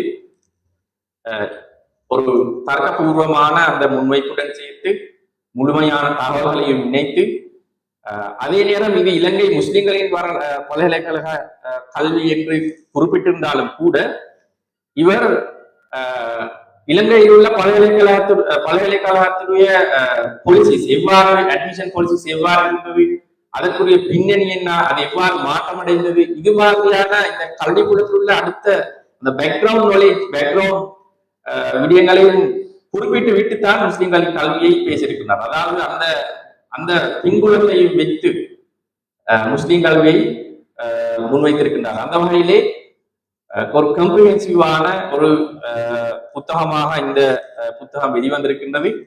அதில் நான் மிக சுருக்கமாக அந்த சாப்டர்ஸ்களிலே என்னென்ன விடயங்கள் என்பதை மிக சுருக்கமாக குறிப்பிடுகின்றேன். முதல் 3 பகுதிகளிலுமே பொதுவான பல்கலைக்கழகங்கள் பற்றிய பொதுவான அறிமுகம், பல்கலைக்கழகங்கள் அனுமதி பற்றிய பொதுவான அறிமுகம், பல்கலைக்கழகத்திலே வந்த அந்த அனுமதி கொள்கைகள், அதனால் ஏற்பட்ட அந்த பிரச்சனைகள் சம்பந்தமான ஒரு ஜெனரல் ஒரு அறிமுகத்தை தந்திருக்கின்றார். அதிலே மிக குறிப்பாக அந்த 3வது சாப்டர்ல இருக்கின்ற ஒரு விடயம் தரப்படுத்தல். அதாவது ஏற்கனவே தீவிரவாத ரீதியில், அதாவது ஐலண்ட் வைட் சிஸ்டம் இருந்துச்சு, அதுக்கு பிறகு வந்த அந்த மொழி ரீதியான தரப்படுத்தல், அதுக்கு பிறகு வந்த மாவட்ட ரீதியான தரப்படுத்தல், அடுத்தது புதிதாக வந்த இசட் ஸ்கோர், இதற்குரிய பகுதிகளை இவர் விளக்குகின்றார். இசட் ஸ்கோர் சம்பந்தமான கால்குலேஷனோடு ஒவ்வொரு பாடம் ஒரு எக்ஸாம் ஒரு உதாரணத்தை தந்து அதுக்குரிய கால்குலேஷனை தந்து அதுல என்ன நன்மை என்ன தீமை எப்படி அதை ஒப்பிடுறது எப்படி அந்த வகையிலே ஒரு மிகவும் விரிவான விடயங்களை இந்த 3 பகுதிகள் உள்ளடக்கின்றது. இந்த புத்தகத்தின் இதயம் என்று குறிப்பிட்டால் பொருந்தும். 4வதும் 5வதும் அந்த பகுதிகள் தான் இந்த புத்தகத்துல கோ ஏரியா, மிக முக்கியமான பகுதி. இந்த புத்தகத்தின் ஏறத்தாழ 25 விதமான பகுதிகள் இந்த 4வதும் 5வதும் சாப்டர்கள் இதுதான் இருக்கின்றது. 4வது பகுதியிலே முஸ்லிம்களின் பல்கலைக்கழக கல்வி சம்பந்தமான ஒவ்வொரு 1940 2022 வரையான ஒவ்வொரு தசாப்தத்திலும் அந்த பல்கலைக்கழக அனுமதியை அது தொடர்பான தரவுகளை முன்வைத்து அதுக்குரிய அந்த காரணங்களை அவர் ஆய்ந்திருக்கின்றார். அவர் அதை தசாப்த ரீதியாக பிரித்து நோக்கி இருக்கின்றார். ஒவ்வொரு தசாப்தத்திலும் ஒவ்வொரு 10 ஆண்டு ஒரு முறையிலே எவ்வாறு அந்த அனுமதி மாற்றமடைந்திருக்கின்றது, அதில் எதிர்நோக்கிய சவால்கள் என்ன, அதுக்குரிய பின்புலம் என்ன, அதுக்குரிய அரசு சார் தொடர்புல என்ன பிரச்சனை, என்ன பொலிசி சார் தொடர்பான அந்த பிரச்சனை வந்துச்சு, எங்கட சமூகத்துல உள்ளிருந்த பிரச்சனைகள் என்ன, இது மாதிரியான ஒவ்வொரு தசாப்தத்தையும் அவர் விரிவாக ஆராய்ந்திருக்கின்றார்கள். அதே நேரம் ஒவ்வொரு அந்த தசாப்தத்துக்குள்ளுக்கு நீங்க போனீங்கன்னா ஒவ்வொரு ஆண்டுக்குரிய தகவல்களையும் வெவ்வேறாக குறிப்பிட்டிருக்கின்றாரு. அதுவும் மொத்த தகவல் அல்ல. உதாரணமாக 1942ஆம் ஆண்டு எத்தனை பேர் யூனிவர்சிட்டிக்கு போனாங்கன்றது மட்டுமல்ல, அது எந்த ஃபேக்கல்ட்டிக்கு போனாங்க, அதுல ஆண்கள் எத்தனை பெண்கள் எத்தனை, இது மாதிரியான ஒரு டீட்டெயிலான மிக விரிவான ஒரு தரவு பகுப்பாய்வு வந்து இந்த பாதிகளை சொல்லப்பட்டிருக்கின்றது. இப்ப 1940 எடுத்துக்கொண்டால் ஏறத்தாழ 2 வீதத்தில் இருந்த அந்த எமது அனுமதி 40 அடுத்தடுத்த பாதிகள் எவ்வாறு விருத்தியடைந்து சென்றிருக்கின்றது, இடையில் ஏற்பட்ட அந்த ட்ரெண்ட் எப்படி, பேட்டர்ன் எப்படி, இது மாதிரியான ஒரு மிக நீண்ட ஆய்வை இவர் இந்த பகுதியில் முன்வைத்திருக்கின்றார். 5வது பகுதியில் இந்த விடயங்களை அவர் தொகுத்து அந்த முழுமையான ஒரு பார்வையை 5வது பகுதியில் அவர் முன்வைத்திருக்கின்றார். அந்த வகையிலே அதே போல் இந்த பகுதிகளில் அவர் ஏற்கனவே குறிப்பிட்டது போல எமது சமூகம் சார்ந்து எடுக்கப்பட்ட முயற்சிகள் சம்பந்தமான விடயங்களை உள்ளடக்கின்றார். உதாரணமாக அந்த மறுமலர்ச்சி இயக்கம் தொடர்பான விடயங்கள், அதோட பின்னணி, அதால் வந்த விளைவு என்ன, அதால் வந்த பிரயோஜனம் என்ன, அதால பல்கலைக்கழக அனுமதி எவ்வாறு மாற்றமடைந்தது, இது மாதிரியான பகுதிகளையும் அவர் தொற்று சென்றுள்ளார். விசேடமாக 2005-2006 ஒரு வளர்ச்சி இருப்பதாக அவர் குறிப்பிடுகின்றார். அந்த வருஷத்திலேயே அது ஒரு அப்னோமல் இயர் அதுல அந்த ரிசல்ட்ஸ் 2 முறை ரிசல்ட்ஸ் வந்துச்சு. அதால அது நான் எழுதின அந்த இயர் 2005. அப்ப அந்த வளமையான அனுமதியை தாண்டி சில சிக்கல்கள் இருந்ததினால ஒரு அப்னோமலான இயரா இருந்துச்சு. அப்ப அந்த விடயங்கள் அதனாலையும் அந்த அதிகரிப்பு ஏற்பட்டிருக்கலாம்னு நான் கருதுகிறேன். 2006 அதே போல் 87ஆம் ஆண்டு 87ஆம் ஆண்டு தான் நிம்மதி வரலாற்றிலேயே ஆக கூடின பல்கலைக்கழக அனுமதியை பெற்ற ஆண்டாக அவர் அந்த தரவுகளுடன் குறிப்பிட்டிருக்கின்றார். 2000க்கு பிற்பாடான அந்த பகுதிகளிலே பல்கலைக்கழக அனுமதி அதிகரித்து சென்றாலும் அரசாங்க ரீதியில் ஏற்பட்ட அதிகரிப்புடன் அது எவ்வாறு மாறி இருக்கின்றது என்ற விடயங்களையும் அவர் மிக நுணுக்கமாக ஆராய்ந்து முன்வைத்திருக்கின்றார். இந்த வகையிலே இந்த பகுதியை ஒரு தனியான ஆய்வாக நான் நினைக்கிறேன் ஒரு PhD தீசிஸாக எழுதக்கூடிய ஒரு பகுதியாக இருக்கின்றதுதான் என்ற கணிப்பு. இது ஒரு தனியான பகுதியாக இருக்கின்றது. அதே போல் இந்த ஒவ்வொரு தசாப்தத்திலும் நாங்கள் என்ன விடயங்கள் விளைவிட்டோம், என்ன விடயங்களை எடுத்துக்கொண்டோம், இதை தனியாக நாங்கள் ஆராய்ந்து இதை டிஸ்கஸ் பண்ணினாலே எங்களோட எதிர்கால கல்வி திட்டமிடல்களுக்கு மிக பெரும் வாய்ந்த இன்புட்ஸ்களை அந்த பகுதியிலிருந்து எடுத்துக்கொள்ளக்கூடியமாக இருக்கும் என்று நான் நினைக்கிறேன். அதே போல் இன்னும் ஒரு முக்கியமான பகுதி உங்களுக்கு தெரியும், இப்ப கலைத்துறை சார்ந்து அரபு மதரசாக்களிலிருந்து மாணவர்கள் அதிகமாக செல்கின்றார்கள் என்ற ஒரு கிளைம் ஒன்று, ஒரு அடிப்படை விஜயம் இருக்கிறது. அது தொடர்பான தகவல்களையும் இந்த பகுதிக்குள்ள அவர் கிடைக்கின்றார்.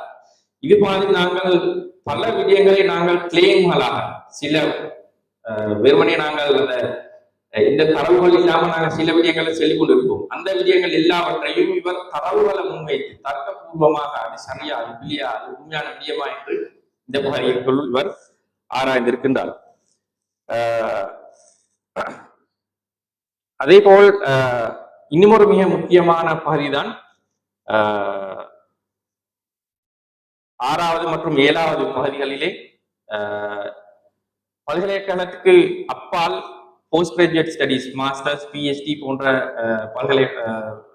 உயர்கல்விகளிலே எமது முஸ்லிம்களின் நிலை என்ன, அதேபோல் மிக குறிப்பாக வெளிநாட்டிலே கல்வி பயில்கின்ற எமது முஸ்லிம் சமூகத்தின் நகர்த்தவர்கள் பற்றியும் விரிவான ஒரு ஆக்கம் இங்கு உள்ளடக்கப்பட்டிருக்கின்றது. அடுத்தடுத்த பகுதிகளிலே நான் மிக விரிவாக குறிப்பிடவில்லை. பெண்களின் கல்வி சம்பந்தமான வேற ஒரு சாப்டர் ஒன்று இருக்கின்றது. அதில் எவ்வாறு படிப்படியாக மாற்றம் அடைந்திருக்கின்றது. உண்மையிலே இன்று நாங்கள் ஜெண்டர் சம்பந்தமாக ஆரம்ப காலங்களிலே பேசிக் கொண்டிருந்தோம். பெண்களின் கல்வி முன்னேற்ற வேண்டும் என்று பேசிக் கொண்டிருந்தோம். இன்று அதில் அடுத்த பக்கத்திலே அப்சைட் டவுனாக இருக்கின்றது. ஆண்கள் பல்கலைக்கழகத்துக்கு நுழைகின்ற அல்லது ஏலவல் செய்கின்ற ஆண்களின் சதவீதம் என்ன என்பது மிகப்பெரிய கேள்விக்குறியாக இருக்கின்றது. அந்த விடயங்களை உண்மையில் அது பெண்கள் பல்கலைக்கழகத்துக்கு நுழையக்கூடாது என்பதல்ல, ஆனால் ஆண்களின் பிரச்சனை என்பது போஸ்ட் பிரச்சனை என்னென்ன சம்பந்தமாக மிக அழகாக எடுத்துக்கொள்ளக்கூடிய ஒரு பகுதியாக அந்த தரவுகளை உற்று நோக்கினால் நாங்கள் பார்த்து கொள்ள முடியும். அடுத்து மிக முக்கியமான ஒரு பகுதி தான் எமது இந்த யூனிவர்சிட்டி என்ட்ரன்ஸ் பேட்டர்ன். நீங்க பார்த்தீங்கன்னா வளமையாகவே மிச்சம் கூடுதலான என்ட்ரன்ஸ் இருக்கிறது காமர்ஸ்லயும் ஆர்ட்ஸ்லயும் தான் இருக்கிறது. அது எவ்வாறு மாற்றம் இருக்கின்றது? சயின்ஸ் பகுதியில், விஞ்ஞானத்துறையில் எமது முஸ்லிம் மாணவர்களின் பல்கலைக்கழக நுழைவு எவ்வாறு இருக்கின்றது என்பது சம்பந்தமான ஒரு தனி பகுதியை இவர் உள்ளிட்டிருக்கின்றார். அதே போல் மாணவர்களுக்கு உதவி பெறக்கூடிய பகுதிகள், ஸ்காலர்ஷிப்ஸ் எப்படி, அது சம்பந்தமான டீட்டெயில்ஸும் உள்ளடக்கின்ற அதை மிக முக்கியமான ஒரு விடயம். உண்மையில் என்னை பொறுத்தவரை எனது சொந்த அனுபவத்தில் நானும் ஃபுல் பெய்ட் ஸ்காலர்ஷிப் கொண்டுதான் என்னோட டிகிரியை நான் கம்ப்ளீட் பண்ணேன். எனக்கு ருஹுனு யூனிவர்சிட்டி கிடைத்திருந்தாலும் அந்த பகுதியில் நான் போறதுக்கு விரும்பல. ஆனால் SSSB என்ற அந்த பஹ்ரைன் ஸ்காலர்ஷிப் பண்ணினால முழுமையாக எனக்கு அந்த டிகிரி வாங்கக்கூடிய முழுமையான பகுதியை அவங்க தந்திருந்தாங்க. இது மாதிரியான தகவல்களையும் அவர் இந்த பகுதியில் உள்ளடக்கியிருக்கின்றார். அதே போல் 11வது பகுதி மிக முக்கியமான ஒரு பகுதியாக எடுத்துக்கொள்ளலாம். இந்த முஸ்லிம்களின் பல்கலைக்கழக கல்வியுடைய பின்னடைவுக்கான காரணங்கள் என்ன என்பது சம்பந்தமான ஒரு விரிவான முன்வைப்பை முன்வைத்திருக்கின்றார். எமது சனத்தொகை வீதாசாரத்துக்கு ஏற்ப நாங்கள் பல்கலைக்கழக உணவை பெற்றுக் கொள்கின்றோமா இல்லையா, அதே போல் கலை வணிகத்துறை சார்ந்த பல்கலைக்கழக நுழைவு எவ்வாறு இருக்கின்றது, ஆண்கள் பெண்கள் சம்பந்தமான இந்த பிரச்சனைகள், அதே போல் மிக குறிப்பாக பாடசாலைகளில் உள்ள அந்த வளப்பற்றாக்குறை, ஆசிரியர் பற்றாக்குறை எவ்வாறு இந்த பல்கலைக்கழக நுழைவுக்கு செல்வாக்கு செலுத்துகின்றது, இது மாதிரியான விடயங்களை அவர் தொட்டு செல்கின்றார். எமது கல்வியினுடைய அடுத்த திட்டமிடல்களை நாங்கள்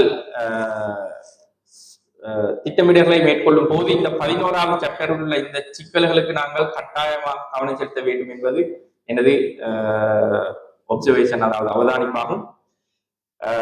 அதே போல் அடுத்தடுத்த பகுதிகளிலே பொதுவாக இலங்கை பல்கலைக்கழகங்களின் தரம், அதில் உள்ள ரேங்கிங் போன்ற பிரச்சனைகள், அடுத்தது மிக குறிப்பாக எமது சமூகம் அறிந்து கொள்ளாத பகுதிகள், உதாரணமாக கொத்தலாவல டிஃபென்ஸ் யூனிவர்சிட்டி என்பது நாங்கள் மிச்சம் எங்களுடைய சமூகத்துல அறிந்து கொள்ளாத ஒரு ஏரியா. இந்த பகுதிகள் சார்ந்த இந்த விடயங்களை அவர் முன்வைத்திருக்கின்றார்.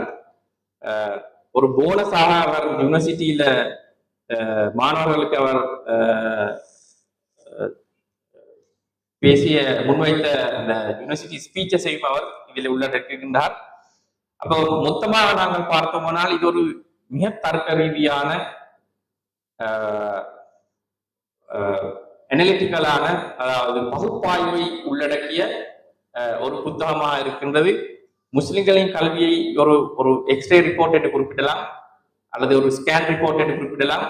ஸ்கேன் ரிப்போர்ட் மட்டுமல்ல, அதுக்கு அப்பால் சென்று அதற்குரிய சொல்யூஷன்ஸ் என்ன, எவ்வாறு நாங்கள் அதை முன்னேற்றலாம் என்றக்கூடிய இந்த பகுதிகளை உள்ளடக்கிய ஒரு முழுமையான ஆய்வாகத்தான் இந்த புத்தகம் இருக்கின்றது. கல்விக்குலத்துக்கு இது ஒரு மிகப்பெரிய ஒரு கிஃப்டாகத்தான் நான் இந்த புத்தகத்தை நான் எடுத்துக்கொள்கின்றேன். அதே போல் நான் இறுதியாக நான் ஒரு சில விடயங்களை மட்டும் நான் குறிப்பிட்டு விடைபெறலாம் என நினைத்துக் கொள்கின்றேன்.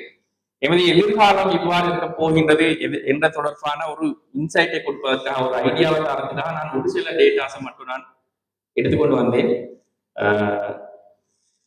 எமது மாகாணத்தில் ஒரு சாம்பிளா எடுத்தா, எமது மாகாணத்துல இந்த ஓலெவல் ரிசல்ட்ஸ் எப்படி இருக்குது, ஏலெவல்ல அந்த பேட்டர்ன் எப்படி இருக்குதுன்றது சம்பந்தமான ஒரு ஜஸ்ட் ஒரு மிக சின்ன ஒரு ஐடியாவை நான் தாரேன்.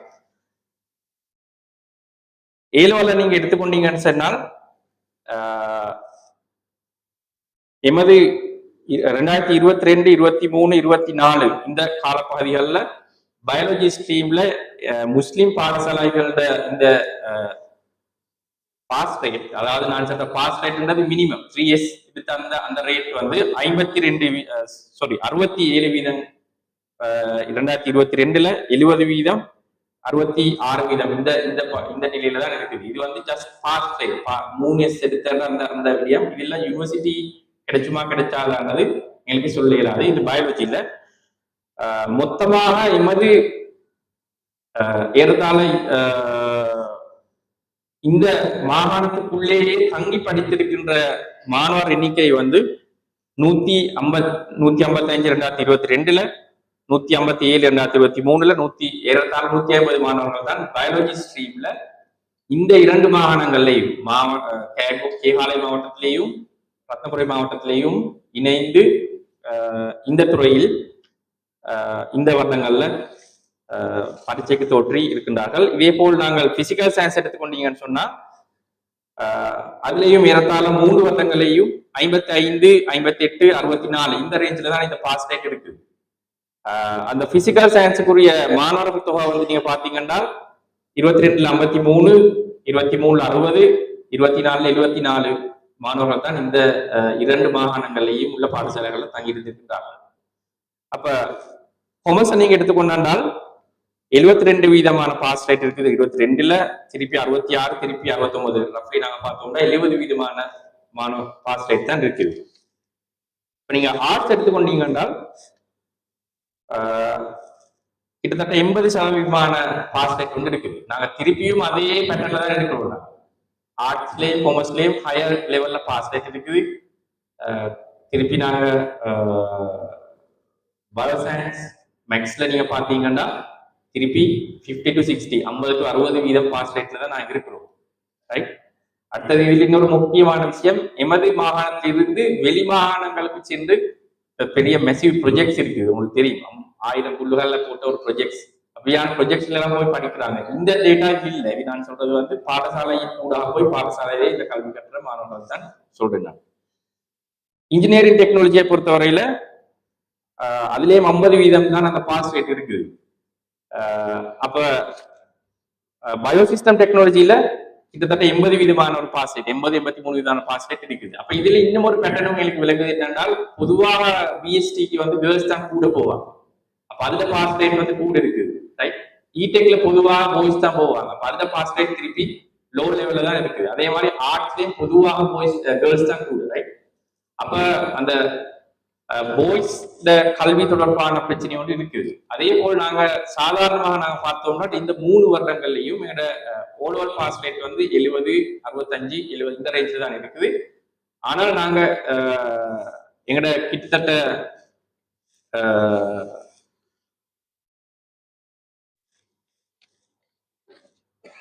ஓலோவலை பொறுத்தவரையில எமது மாகாண மட்டத்தையும் தாண்டின ஒரு லெவல்ல எமது அந்த ரிசல்ட்ஸ் இருக்குது. ஆனால் அந்த ஃபெயில் ஆகிற எண்ணிக்கையை வந்து கன்சிடபிள் அமௌண்டான மாணவர்கள் வந்து ஃபெயில் ஆகிறாங்க. ரைட். அப்ப இது மாதிரியான ஒரு எதிர்காலத்துல ப்ரொஜெக்ஷன் இப்படித்தான் இருக்கு. அப்ப நாங்க இந்த அனாலிசிஸையும் எடுத்து அதில் உள்ள சஜஷன்ஸையும் அதுக்குரிய அந்த அவரோட முன்வைப்புகளையும் வைத்து நாங்க ஒரு சமூகம் என்ற வகையில மிக ஒரு கம்ப்ரிஹென்சிவான பிளான் ஒன்று நாங்க செய்யலைன்னாலும் எங்களுக்கு எதிர்காலத்துல ஒரு சிக்கலான நிலைமை வரலாம்ன்றதான் இருக்குது.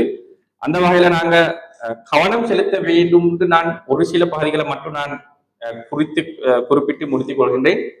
உண்மையிலே நாங்க அந்த கோஹோர்ட் அனாலிசிஸ் நாங்க இதுவரை செஞ்சில்லை. உதாரணமாக நாங்க கிரேட் 1ல எத்தனை மாணவர்கள் பாடசாலைக்கு வராங்க, அந்த மாணவர்கள்ல 11ஆம் ஆண்டுல எத்தனை பேர் பாஸ் ஆகுறாங்க, திருப்பி A level முடியும் போது எத்தனை பேர் பாஸ் ஆகுறாங்க, இது மாதிரியான இடையில ட்ராப் அவுட் எத்தனை, இது மாதிரியான ஒரு அனாலிசிஸ் நாங்க இது வரைக்கும் நாங்க செஞ்சில்லை. நாங்க இந்த சொசைட்டில அப்படி ஒரு அனாலிசிஸ் இல்லை.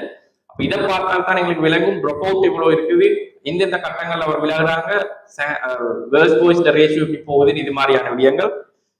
அதே போல் சில ஏரியாஸ் இருக்குது மார்ஜினலைஸ்டான இடங்கள். உதாரணமாக ரத்னபுரம் டிஸ்ட்ரிக்ட் எடுத்துக்கொண்டீங்கன்னா நீங்க தமிழ் மொழி மூலமே இந்த விஞ்ஞானத்துறை சார்ந்த கல்வியை மேம்படுத்துறதுல நிறைய சவால்கள் இருக்குது. உங்களுக்கு தெரியும், நாங்க மிக கஷ்டப்பட்டு தமிழ் மொழி பாடசாலை ஒன்று கனகநாயகம், அடுத்தது செயின்ட் ஜோன்ஸ், அக்வான் செயின்ட் ஜோன்ஸை நாங்கள் டெவலப் பண்ணினோம் இந்த கிட்டத்தட்ட ஒரு 5-6 வருடங்களுக்குள்ளுக்கு.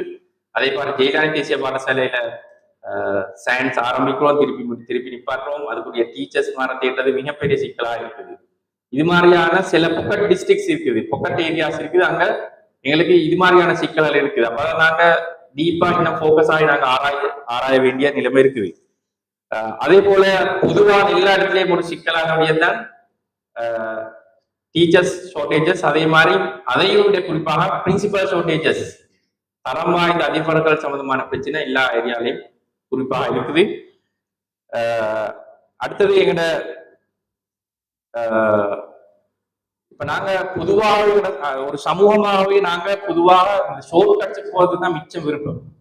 அதனால நாங்க எங்கட அந்த பாடசாலைகளை வளப்படுத்தாம இப்போ பண்ணாம நாங்க ஷோர்ட் கட்ஸாக அந்த ப்ரொஜெக்ட்ஸுக்கு நாங்க வைத்திருக்கோம். வேற எந்த சமூகத்திலையும் நாங்க கண்ட வகையில இந்த ப்ரொஜெக்ட் ஒரு கன்செப்ட் இல்லை.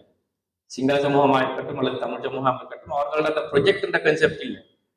இப்ப நாங்க அது பாடசாலையுடன் இணைந்ததாக சில ப்ரொஜெக்ட்ஸ் இருக்கு, அது வேற விடயம். அது அல்லாம வெளியில முழுமையாக பாடசாலைக்கு வெளியே நாங்கள் இந்த திட்டங்களை இந்த ப்ரொஜெக்ட்ஸை கொண்டு வருவது சரியா இல்லையா, அதான வார விளைவுகள் என்னன்றது அது சம்பந்தமான ஒரு சில தகவல்களை இந்த புத்தகம் உள்ளடக்கி இருக்கின்றது.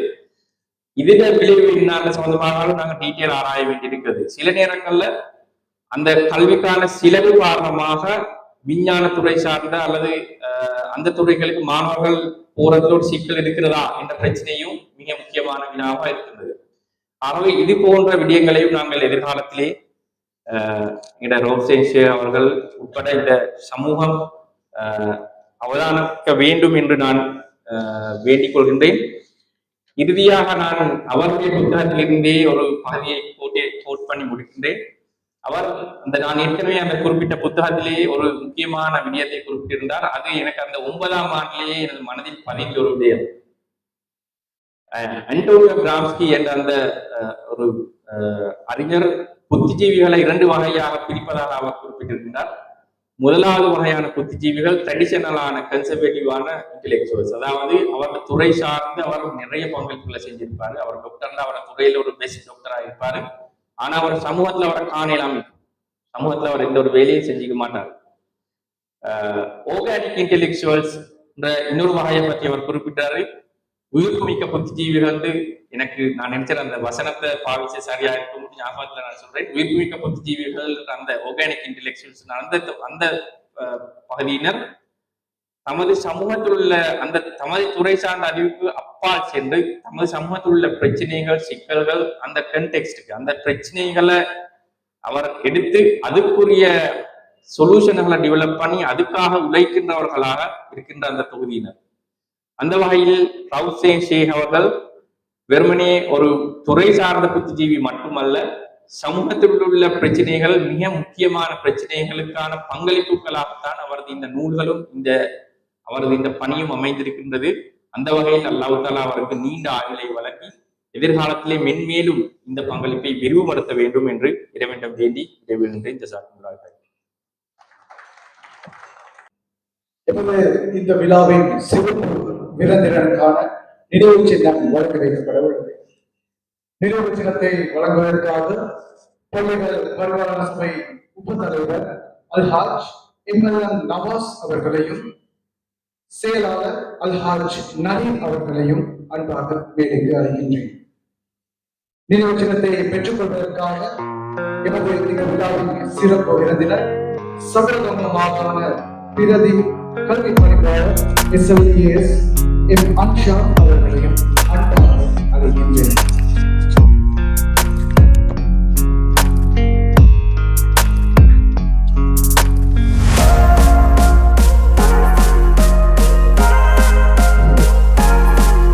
ஜஸாக்கல்லாஹு ஹைரன்.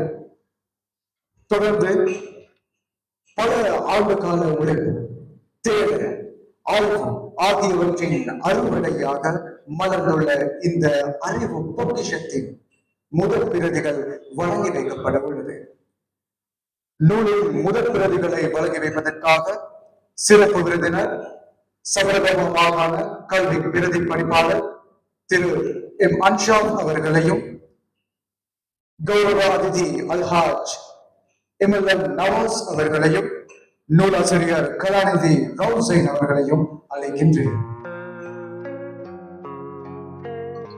முதலாவது பிரதியை பெற்றுக் கொள்வதற்காக முதலாவது பிரதியை அல்ஹாஜ் எம்எல்எம் நவாஸ் அவர்கள் பெற்றுக் கொள்ளுமாறு அன்பாக கேட்டுக்கொள்கின்றேன்.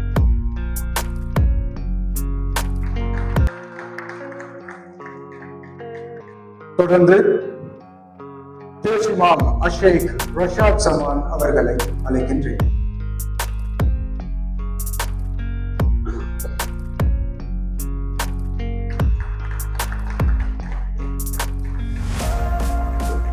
அடுத்ததாக பலாங்குடை ஜெயிலானி தேசிய பாடசாலையின் அதிபர் திருமதி ஆர் சுகந்தி.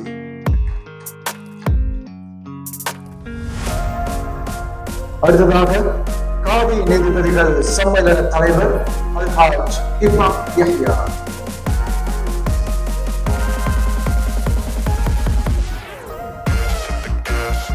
பலாங்குடை பள்ளிகள் பரிமாண சபை செயலாளர் Alhaj Imran Nali, Alhaj MIM Fasmi Farhan,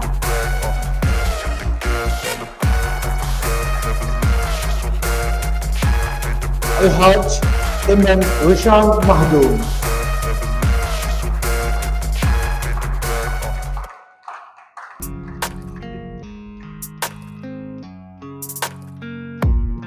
Alhaj MSM Malsook,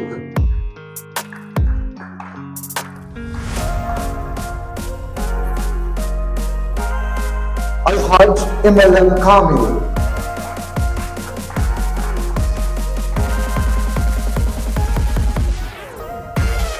Alhaj AM Nizardeen,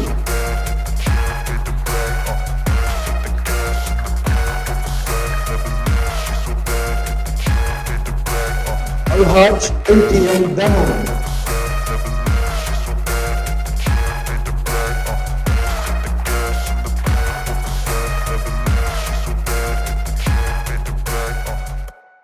Alhaj MTM Nazeer,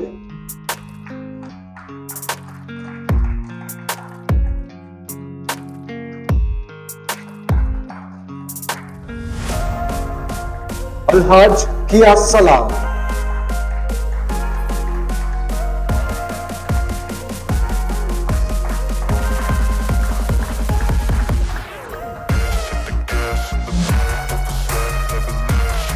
சகோதரர் மிஸ்டர் ரஷீத்,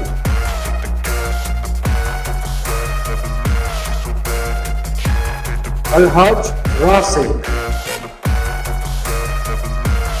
அடுத்ததாக கலாபூஷணம் ஏசிஎம் ஜுனைதி, ஜிஎம் ஷஹ்மி நலிமி, ஜெயிலானி தேசிய பாடசாலை எஸ்டிசி செயலாளர் ஜே.எம். ஃபாரிஸ், சகோதரர் எம்.ஜே.எம். ஹிஷாம்,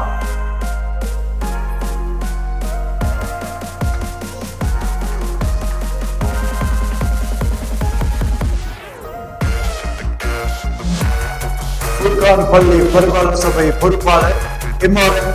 அமீன்,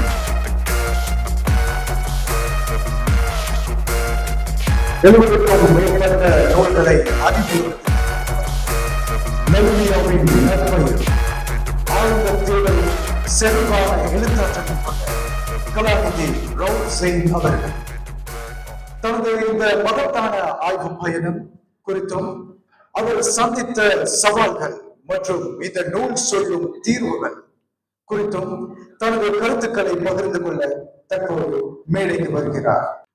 அல்ஹம்துலில்லாஹி ரப்பில் ஆலமீன். அஸ்ஸலாத்து வஸ்ஸலாமு அலா அஷ்ரஃபில் அன்பியா வல் முர்சலீன் வ அலா ஆலிஹி வ அஸ்ஹாபிஹி வ மன் தபிஅஹும் பி இஹ்சான் இலா யௌமிddin. நிகழ்வுடைய பிரதான அதிதி சகோதரர் அன்சஃப் அவர்களே, நவாஸ் ஹாஜியார் அவர்களே, இந்த நிகழ்வுக்கு தலைமை தாங்குகின்ற நண்பர் சட்டத்தரணி, கல்வியலாளர், உளவியல் ஆலோசகர் நதீம் அவர்களே, ஜெயிலானி தேசிய பாடசாலையினுடைய அதிபர் அவர்களே, இங்கே வருகை தந்திருக்கின்ற ஒவ்வொருவரும் முக்கியத்துவமானவர்கள், நேரத்தை கற்றுக்கொண்டு உங்கள் அனைவரையும் விழித்தவனாக உங்கள் அனைவருக்கும் அஸ்ஸலாமு அலைக்கும் வரஹ்மத்துல்லாஹி வபரகாத்துஹு. கடந்த 2025ஆம் ஆண்டு ஜூன் மாதத்தினுடைய இறுதிப் பகுதியில் அமெரிக்காவில் இருந்து ஒரு விமானம், B-2 என்று அழைக்கப்படும் ஒரு விமானம் ஈரானை நோக்கி பறந்து வந்து ஈரானுடைய 3 முக்கியமான யுரேனிய சரிவார்க்க மையங்கள் மீது, சொர்தோ, நட்டான்ஸ் அண்ட் இஸ்பஹான், 3 மீதும் அந்த B-2 விமானத்தில் இருந்து பல 100 குண்டுகளை கீழே இறக்குகிறார்கள்.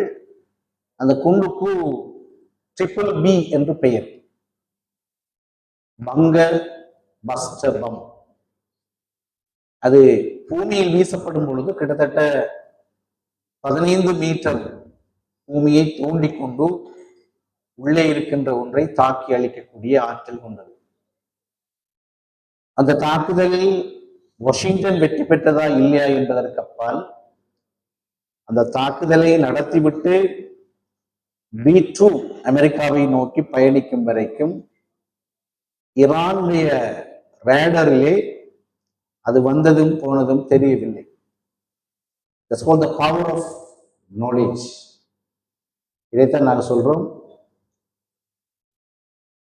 அறிவின் உடைய பலம் என்று. இதில் இருக்கிற எத்திக்கல் இஷ்யூவை பத்தி நான் பேசவில்லை. ரேடருக்கு உட்படாமல் ஒரு விமானத்தை நாங்கள் கண்டுபிடிக்க முடியுமா? They researched and ultimately they could find out. அதை அவர்களால் கண்டுபிடிக்க முடிந்திருக்கின்றது. ஹல் யஸ்தவில் லதீன யஅலமூன் வல்லதீன லா யஅலமூன்.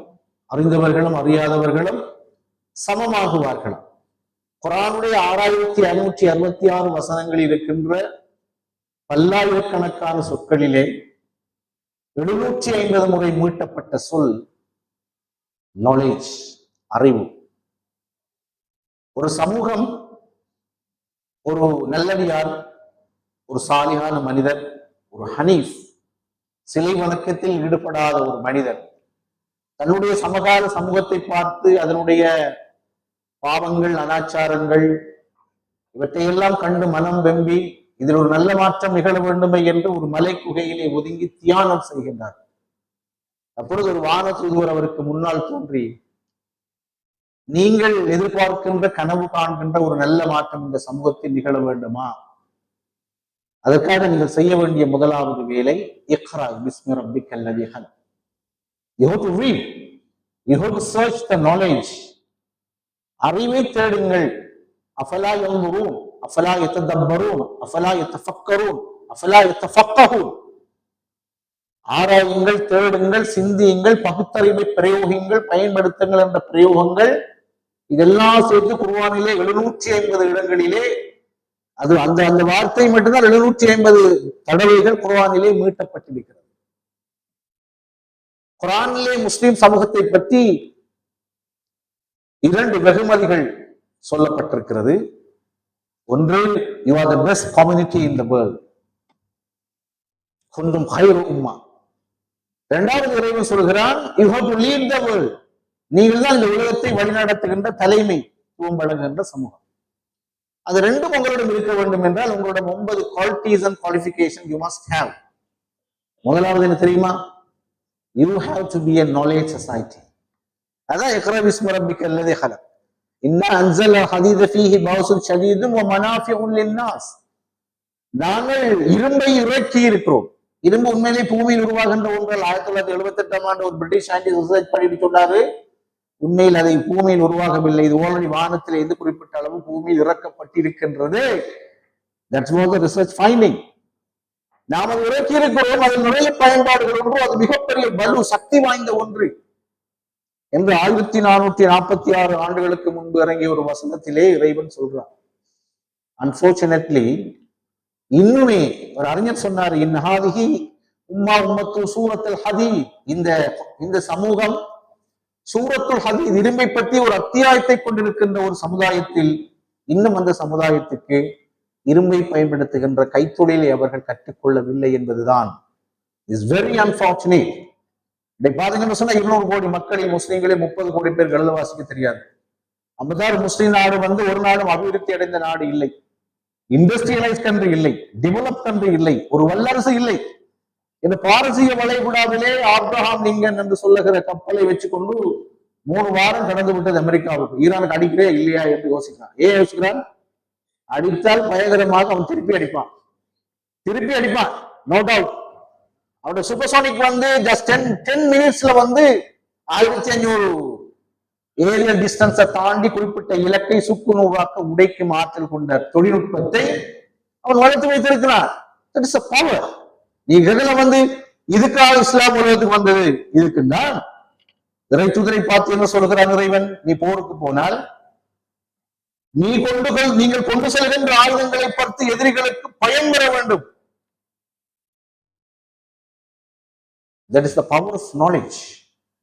Unfortunately, இன்னைக்கு பாத்தீங்கன்னு சொன்னா ஸ்கூலுக்கு வயசு பள்ளிக்கூடத்துக்கு போகாத பிள்ளைகள் உள்ள நாடுகள் எல்லாம் முஸ்லிம் நாடுகள். நான் ஒரு உதாரணம் சொல்றேன் பாருங்க. 56 முஸ்லிம் நாடு ஆர்கனைசேஷன் இஸ்லாமிக் கான்ஃபரன்ஸ்ல இருக்கிறாங்க. அனுவலி அவனோட பட்ஜெட்ல 2.5% தான் அவங்க எல்லாரும் சேர்ந்து ரிசர்ச்சுக்கு ஒதுக்குறாங்க.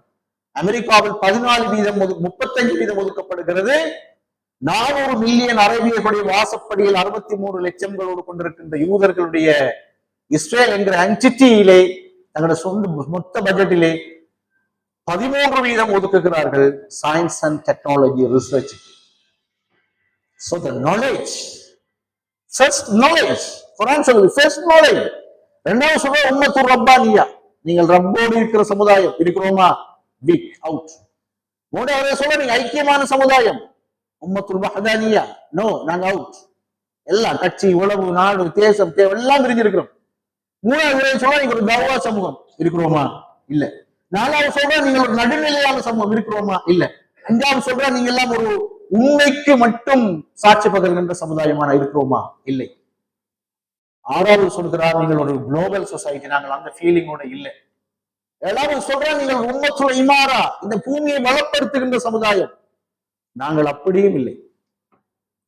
எட்டாவதாக இறைவன் சொல்கிறார் நீங்கள் ஒரு இறைவனுடைய பிரதிநிதியாக இருக்கிற சமுதாயம். நாங்கள் அப்படியும் இல்லை. அன்புக்குரிய சகோதரர்களை, எல்லாவற்றுக்கு மூலம் நாங்கள் ஒரு அறிவு சமூகமாக இருப்பது. குர்ஆன் சொல்வதற்காக நீங்கள் பேஸ்புக்கும் இன்டர்நெட்டும் வாட்ஸ்அப்பும் இன்ஸ்டாகிராமும் பார்த்து ஒரு அறிவாளியாக இயலாது, உலகத்தை புரிந்து கொள்ள இயலாது. அது சும்மா ஈவெண்டுகள் எங்களுக்கு சொல்லும். இந்த பின்னணியிலேதான் இந்த நாட்டில் முழு உலகிலும் முஸ்லிம் சமூகத்துடைய ஆகப்பெரிய பின்னடைவு பாருங்க. 73 பெட்ரோலிய 40 நேச்சுரல் கேஸ், எல்லா நீண்ட நதிகளும் எங்களோட ஊரடுத்து ஓடுது. நைல் நதி, யூப்ரிஸ் நதி ஓடுது, டைகிரிஸ் நதி ஓடுது, மொசாம்பிக் நதி ஓடுது, நைகர் நதி ஓடுது. அணு ஆய்வு செய்வதற்கான யுரேனியம் ஒன்ற கையில இருக்குது. விவசாயம் செய்வதற்கான மேய்ச்சல் தரைக்கு எல்லாம் இருக்கு சூடாலே, நைஜீரியாவிலே. ஆனா எல்லாம் இருந்தும் நாங்கள் உலகத்தில் காஷ்மீரிலே, பலஸ்தீனத்திலே, செச்சினியாவில, பொஸ்னியாவில, கொசோவாவில அடிபடுகிறோம். லாஸ்ட் வார்ல இஸ்ரேல் பயன்படுத்திய ஆயுதம் பாருங்க. ராசா மக்களுக்கு அடிச்சுக்கான். அந்த குறிப்பிட்ட மக்கள் செறிவான இடத்துல அப்படி அடிச்சா ஆயுதம் போய் தாக்கிறதுக்கு பிறகு அந்த இடத்துல பார்த்தா ஒத்தரிங்கானல்ல. What happened? 3500 செல்சியஸ் வெப்பம் கொண்ட ஆயுதம் அடிச்ச உடனே எல்லாம் ஆவியா போயிட்டாங்க. அமெரிக்கா கொடுத்த ஆயுதம். நாங்க இப்படி முஸ்லிம் உலகத்திலே முஸ்லிம்கள் கொல்லப்படுகிறார்கள். சோ இதுக்கெல்லாம் அல்டிமேட் பர்சன் இருக்கிறது. நான் சொல்லுவேன் நாங்க ஒத்துமை இல்லை, அல்லது ஆன்மீகம் இல்லை. உண்மை. ஒற்றுமையும் ஆன்மீகமும் அறிவும் மூன்றும் தான். ஒற்றுமையும் ஆன்மீகம் எப்ப வரும் தெரியுமா? அறிவு வந்தாதான் வரும். வஅலம் அன்னஹு லா இலாஹ இல்லல்லாஹ். First you know there is no God, then believe. அப்ப இந்த knowledge இலங்கை முஸ்லிம்கள் குறிப்பாக கடந்த ஒரு 20 ஆண்டு காலமாக நான் 6 பிரதானமான ஆய்வுகளில் ஈடுபட்டு அதில் ஒன்றுதான் உண்மையிலே இந்த நூலை பற்றி படுத்த ஆய்வாளருக்கும் சொல்வதற்கு நேரம் இருக்காது, எனக்கும் சொல்வதற்கு நேரம் இருக்காது. என்னால் 20 வருஷம் செய்த ஒரு உழைப்பை ஒரு 20 நிமிடங்களில் சொல்ல முடியாது. ஒன்றை சொல்கிறேன், எப்பொழுதுமே ஒரு சமூகத்துக்கு வழிகாட்டுகின்றவர்கள், எதிர்காலத்தை பார்க்கின்றவர்கள், எதிர்கால நோக்கில் ஒரு சமூகத்துடைய தேவைகளை திட்டமிடுகிறவர்கள், இவர்கள் யார் என்று சொன்னால் உயர்கல்வி பெற்றவர்கள். those who gain high education. So ஒரு சமுதாயத்தினுடைய எதிர்காலத்தில் முன்னேற்றத்தில் தவிர்க்க முடியாமல் உயர்கல்விக்கு ஒரு முக்கிய. உயர்கல்வி மீன்ஸ் எங்களுடைய நாட்டை பொறுத்த மட்டியில ஏலெவலுக்கு பிறகு இருக்கிற எல்லா கல்வியும் நான் உயர்கல்வின்னு சொல்லுவோம். அதுல பல்கலைக்கழகம் மோஸ்ட் இம்பார்ட்டன்ட். பல்கலைக்கழக கல்வி மட்டும்தான் உயர்கல்வி இல்லை, தொழில்நுட்ப கல்வி, தொழிற்கல்வி, அது மாதிரி பல்கலைக்கழக கல்வி 3 கல்விகள் உண்டு. அப்ப இந்த 3ஆம் நிலை கல்வியில் இருக்கிற 4 கல்வியில 3 கல்வி, 4 கல்வி இருக்கிறது. முதியோர் கல்வி, adult education, technical and தொழிற்கல்வி, vocational and university. University is most important. இந்த பல்கலைக்கழகங்கள் 1942 ஐவரி ஜெனிஃபோட தலைமையில் பிரிட்டிஷ்காரன் ஹியூஸ்டன் காலேஜிலே தொடங்கி அதுக்கு சரியாக ஒரு 10 வருஷத்துக்கு கூட பேராதனைகளை மாற்றி யூனிவர்சிட்டி ஆஃப் சிலோன் என்று மாற்றினார். 1978 பல்கலைக்கழக மானிய ஆணைகள் உருவாக்கப்பட்டதுக்கு பிறகு சிலோன் என்ற இடத்துல எல்லாம் ஸ்ரீலங்கா என்று மாற்றி இலங்கையில் 17 பல்கலைக்கழகம் state university under university grant commission இருக்கிறது. சில யூனிவர்சிட்டிஸ் இருக்கு, 6 யூனிவர்சிட்டிஸ், அதே university that's also state university, not under the administration of UGC. அது சில மினிஸ்ட்ரிகளை உதாரணமா John Kotelawala university state university தான். 2CS எடுத்தா நீங்க ஃபைனல் 1,70,00,000 மீந்தா 2CS ஓட உங்களுக்கு டாக்டர் ஆகலும். அது எஜுகேஷன் இருக்கிற ஏற்றத்தாழ்வு, அதை பத்தி நான் இங்க பேசவில்லை. So ocean university of Sri Lanka, சமுத்திர யூனிவர்சிட்டி ஆஃப் இலங்கையில் இருக்கு ஸ்டேட் யூனிவர்சிட்டி. அது மாதிரி இந்த பாலி பிக்ஷி யூனிவர்சிட்டி, ஜான் கொத்தலாவலி யூனிவர்சிட்டி. அப்ப இந்த உயர்கல்வித்துறையில் 42 முதலாவது 925 பேர் ஈடுபட்டாங்க ஃபர்ஸ்ட் பெஞ்சில் ஐவர் ஜெனிஸ் பிரிட்டிஷ்காரன் காலத்துல. 25 பேர் முஸ்லீம்கள், ஒரு பொம்பளை, முஸ்லீம் பொம்பளை, 24 ஆம்பளை, ஒரு பொம்பளை. 2000ஆம் ஆண்டு வரைக்கும் பெண்களுடைய வீதாசாரம் ஆக குறைஞ்சிட்டு. இன்றைக்கு நீங்க பாத்தீங்கன்னு சொன்னால் 2022-23 கல்வி ஆண்டிலே 220 பேர் மெடிசின் படிக்காங்க முஸ்லிம்ஸ். வரலாற்றில் as never before. மொத்த தொகையில் 11 வீதம். நாங்க 10% அநேகம் பாப்புலேஷன்ல நாங்க 10%, 11 வீதம் போயிருக்கிற மெடிசின்ல. நல்ல நற்செய்தி. அதுக்கு அப்சைட் டவுன் அதுல ஒரு துக்ககரமான செய்தி என்றால் அதுல 180 பேர் பொம்பளை பிள்ளை. பயங்கரமான சிச்சுவேஷன். மெடிக்கல் ஃபேக்கல்டி பிள்ளைகள் திரும்பி வந்து டாக்டர் ஆகிவார பொம்பளை பிள்ளைகளுக்கு யாரு மாப்பிள்ளை தருது? நியமிக்கிறவனும் ஆட்டோ ஓட்டுறவனும் தான் இப்ப மாப்பிள்ளையா ஆல்ரெடி கிராஜுவேட், ஆர்ட்ஸ் கிராஜுவேட் பொம்பளையில அப்படி கல்யாணம் முடிக்கிற நிலைமை வந்துட்டு. சோ மினிமம் 50-50 இல்லை என்றால் அதுல லாங் டேர்ம் பெரிய இம்பாக்ட் எல்லாம். அந்த புத்தகத்துல நிறைய ஏற்பட்ட விஷயம். இந்த புத்தகத்துல என்ன விசேஷம் என்னென்றால் சிங்கள சமுதாயம் நாங்க யூனிவர்சிட்டியில 42 எத்தனை பேர் போயிருக்கிறோம் பார்க்கணும். இந்த புத்தகத்துல தமிழ் சமுதாயம் பார்க்கணும். ஏன்னா நான் ஒன்றை மட்டும் எடுக்கல, எத்னிக் ரேஷியோ கம்பேரிசனுக்காக நான் எல்லா சமூகங்களுடைய தரவுகளையும் தான் திரட்டி இருக்கின்றேன். நான் அந்த பிரின்சிபலோட கைக்குள்ள சொன்னேன், தமிழ் சமூகத்தை பற்றி 42 எத்தனை பேர் போனாங்க தமிழர்கள் யூனிவர்சிட்டின்றதுல இருந்து 2022 பேர் எத்தனை பேர் போனாங்க. நான் இது வரலாற்று ஆவணம் மட்டுமல்ல, நான் எல்லாத்தையும் கம்ப்ரஹென்சிவா பார்க்கிறேன். ஆவணம் மட்டுமல்ல, இது உண்மையிலே கடந்த காலத்தில் எப்படி இருந்தது, இப்பொழுது உண்மையில வளர்ச்சி ஏற்பட்டிருக்கிறது, சந்தேகம் இல்லை. கோட்டாபய அரசாங்கம் 10,000 பல்கலைக்கழக மாணவர்களுக்கு ஒரே வழியில கூட்டினதால் நான் எங்களோட பாப்புலேஷன் அந்த ரேட்டுக்கு நாங்க வந்துட்டோம். நல்ல இது சஸ்டைன் ஆகணுமா இருந்தால் ஃபியூச்சர்ல நாம் என்ன செய்ய வேண்டும்?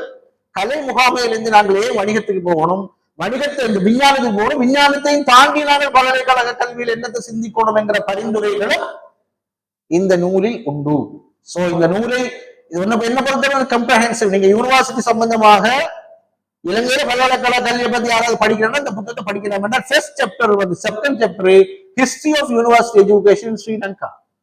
இந்த விடத்தேர்வு என்ற யூனிவர்சிட்டியை கொண்டு போறது கொலிஜியம் யூனிவர்சிட்டி ஆக்குறது இங்கிலீஷ் கவுன்சில் ஒரு கமிட்டியே போட்டு தலைவரை இருந்தவர் யாரு? ஜஸ்டிஸ் அக்பர். அவருடைய தலைமையில சொன்னாங்க இந்த இப்ப பேராதர் யூனிவர்சிட்டி இடத்தை ரெக்கமெண்ட் பண்ணது ஜஸ்டிஸ் அக்பர். ஆனா பேராதரிகளை கொண்டு போகிறாங்க சட்டசபையில வாதிட்டவர்கள் பேரை ஒவ்வொரு ஹாஸ்டலுக்கும் வச்சு போட்டு அக்பர் மட்டும் வைக்காம விட்டாங்க.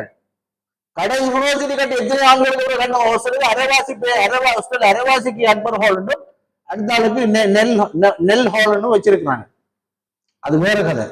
70s வந்து ஸ்டாண்டர்டைசேஷன் பாலிசியில எப்படி நாங்க புறக்கணிக்கப்பட்டோம், தமிழ் முஸ்லிம் சமூகம் எல்லாம் இந்த பல்கலைக்கழகங்கள்ல பகடிவதைகள், ஸ்காலர்ஷிப், இதுல உள்ள பிரச்சனைகள், இளங்கட பல்கலைக்கழக கல்வியில் உள்ள தரவீழ்ச்சி உலகத்தோடு ஒப்பிடும்போது அவங்க எங்க நிற்கிறாங்க, எல்லா விஷயங்களும் மிக விரிவாக. இதுல உள்ள ஆகப்பெரிய விஷயம் என்னென்றால் இங்கு சொல்லப்பட்ட போல இந்த தரவுகளை திரட்டுதல். நான் பார்லிமெண்ட் ரிசர்ச் ஆபீசருக்கு பலருக்கு கோல் அடிச்சு இந்த தரவு அது எத்தனைக்கு எடுக்கல ஷேக் பொதுவாக இ ஹையர் எஜுகேஷன் டிப்யூட்டி மினிஸ்டரா இருந்தார் ஒரு ஆள், கல்முனா ஒரு ஆள், மயோன் மொஸ்தபன் மௌட்டம் போயிட்டாரு. அவரே கோல் அடிச்சு அவர் சொன்னார் மினிஸ்டரா இருந்தாலும் எனக்கு தர மாட்டான்னு கேட்டா எடுக்கல, எடுக்கவே இயல. நீங்க போய் பாருங்க ஒரு 5வது சாப்டர் நீங்க பிரிச்சு பாருங்க. 42ஆம் ஆண்டு எத்தனை பேர் முஸ்லீம் போய் எத்தனை %, 2022 வரைக்கும் எனுவல் தான் போட்டிருக்கிறது. அது சாதாரணமான ஒரு உழைப்பு அல்ல. அது நான் செஞ்சதுக்காக சொல்லவில்லை, கடினமான ஒரு உழைப்பு. இது ஒரு பல்கலைக்கழக பேராசிரியருக்கு நான் ஒரு சவால் விடுகிறேன், இதை செய்ய முடியாது. ஏன்னா இது 20 வருஷம் வேலை. எங்களோட சமூகத்தோட பிரச்சனை எல்லாமே குயிக். இந்த புதிய ஜெனரேஷன் என்ன gen Z, generation Z motor பைக்ல போறான், இங்க இருந்து போறான், மலமுடைக்கு போறான்னா பங்களாதேஷுக்கு போறான்னு தெரியும், அவ்வளவு காஸ்டா போடுறான். ஒரு பார்த்தா குயிக் மணி, குயிக் சாப்பாடு, எல்லாம் குயிக். 35 வருஷம் ஹார்ட் அட்டாக், குயிக் மரணம், எல்லாம் குயிக். ஷார்ட் கட்டுல எப்படி சொர்க்கத்துக்கு போடலாம்னு நாங்க யோசிப்போம். ஷார்ட் கட்டுல எல்லாமே ஷார்ட் கட் சமுதாயம். இது வந்து Madurai hospital doctor Santhiyar, young doctor, அதனால என்ன தெரியுமா சொல்றாரு, சார் இந்த ஹாஸ்பிட்டல் இருக்கிற சீனியர் டாக்டர் மாறு அதே ஹாஸ்பிட்டல் ஒர்க் பண்ற ஜூனியர் ஹாஸ்பிட்டல் மாறுகிட்ட இவங்க நோய் வந்தா இவங்க மருந்து எடுக்க போறோம்னு முடிவிப்பே செஞ்சுட்டாங்களாம். என்னடான்னு கேட்டா அந்த காலத்துல எல்லாம் இந்த பேஸ்புக் அது ஒண்ணும் கிடையாது. எதுல படிச்சாங்க, நோட்ஸ் அதை இதை புத்தகத்தை தேடி தூசு தட்டி கண்மொழிச்சு விழிச்சு படிச்சா. இப்ப மெடிக்கல் ஃபேக்கல்டி மெடிசன் எதை படிக்கிறான், யூடியூப்ல படிக்கிறான், ஜெமினிட்ட படிக்கிறான், படிச்சுட்டு மெடிசன் ஆகிப்போட ஒரு பேஷண்டா உட்கார்ந்து இருக்கிறான். அவன் சிம்டமா காவாசி சொல்லல, இவன் மருந்து எழுதி கொடுத்துட்டு போங்க அடுத்த இவனிடம் எப்படி மருந்து எடுக்கிறேன்னு சொல்லி புத்தகத்துல மெகசின்ல படிச்ச டாக்டர் பயப்படுறான் இந்த டாக்டர் மருந்து எடுக்கிறதுக்கு. இப்படி உலகமே பயங்கரமா மாறி போச்சு.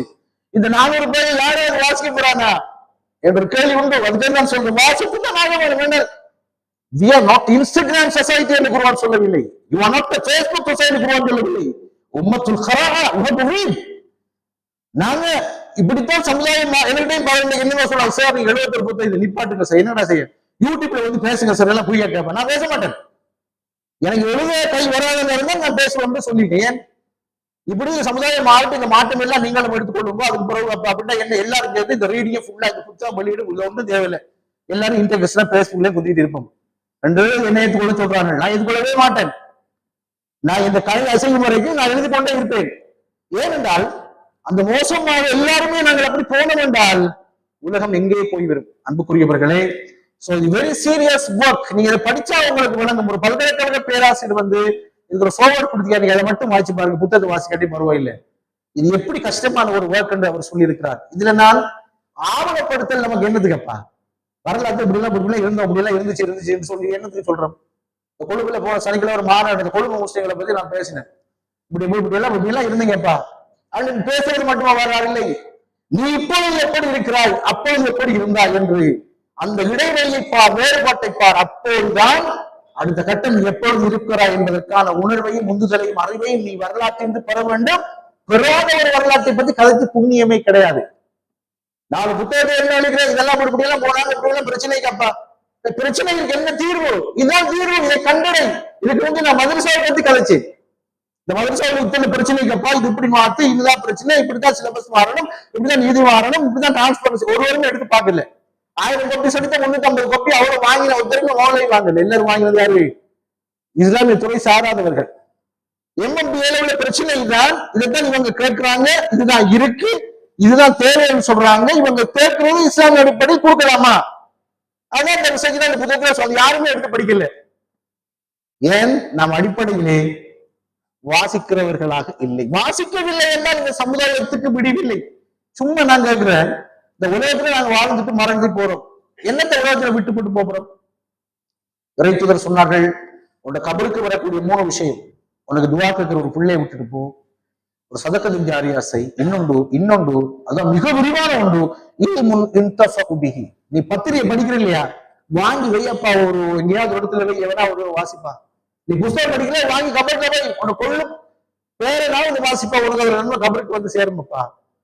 அந்த பணியை நாங்கள் நிறுத்த முடியாது. It is most important. அது நிறுத்த முடியாது. நீ பாருங்க, அரபு உலகத்துல எண்ணெய் வளம், கருப்பு தங்கம் கொதிக்குது.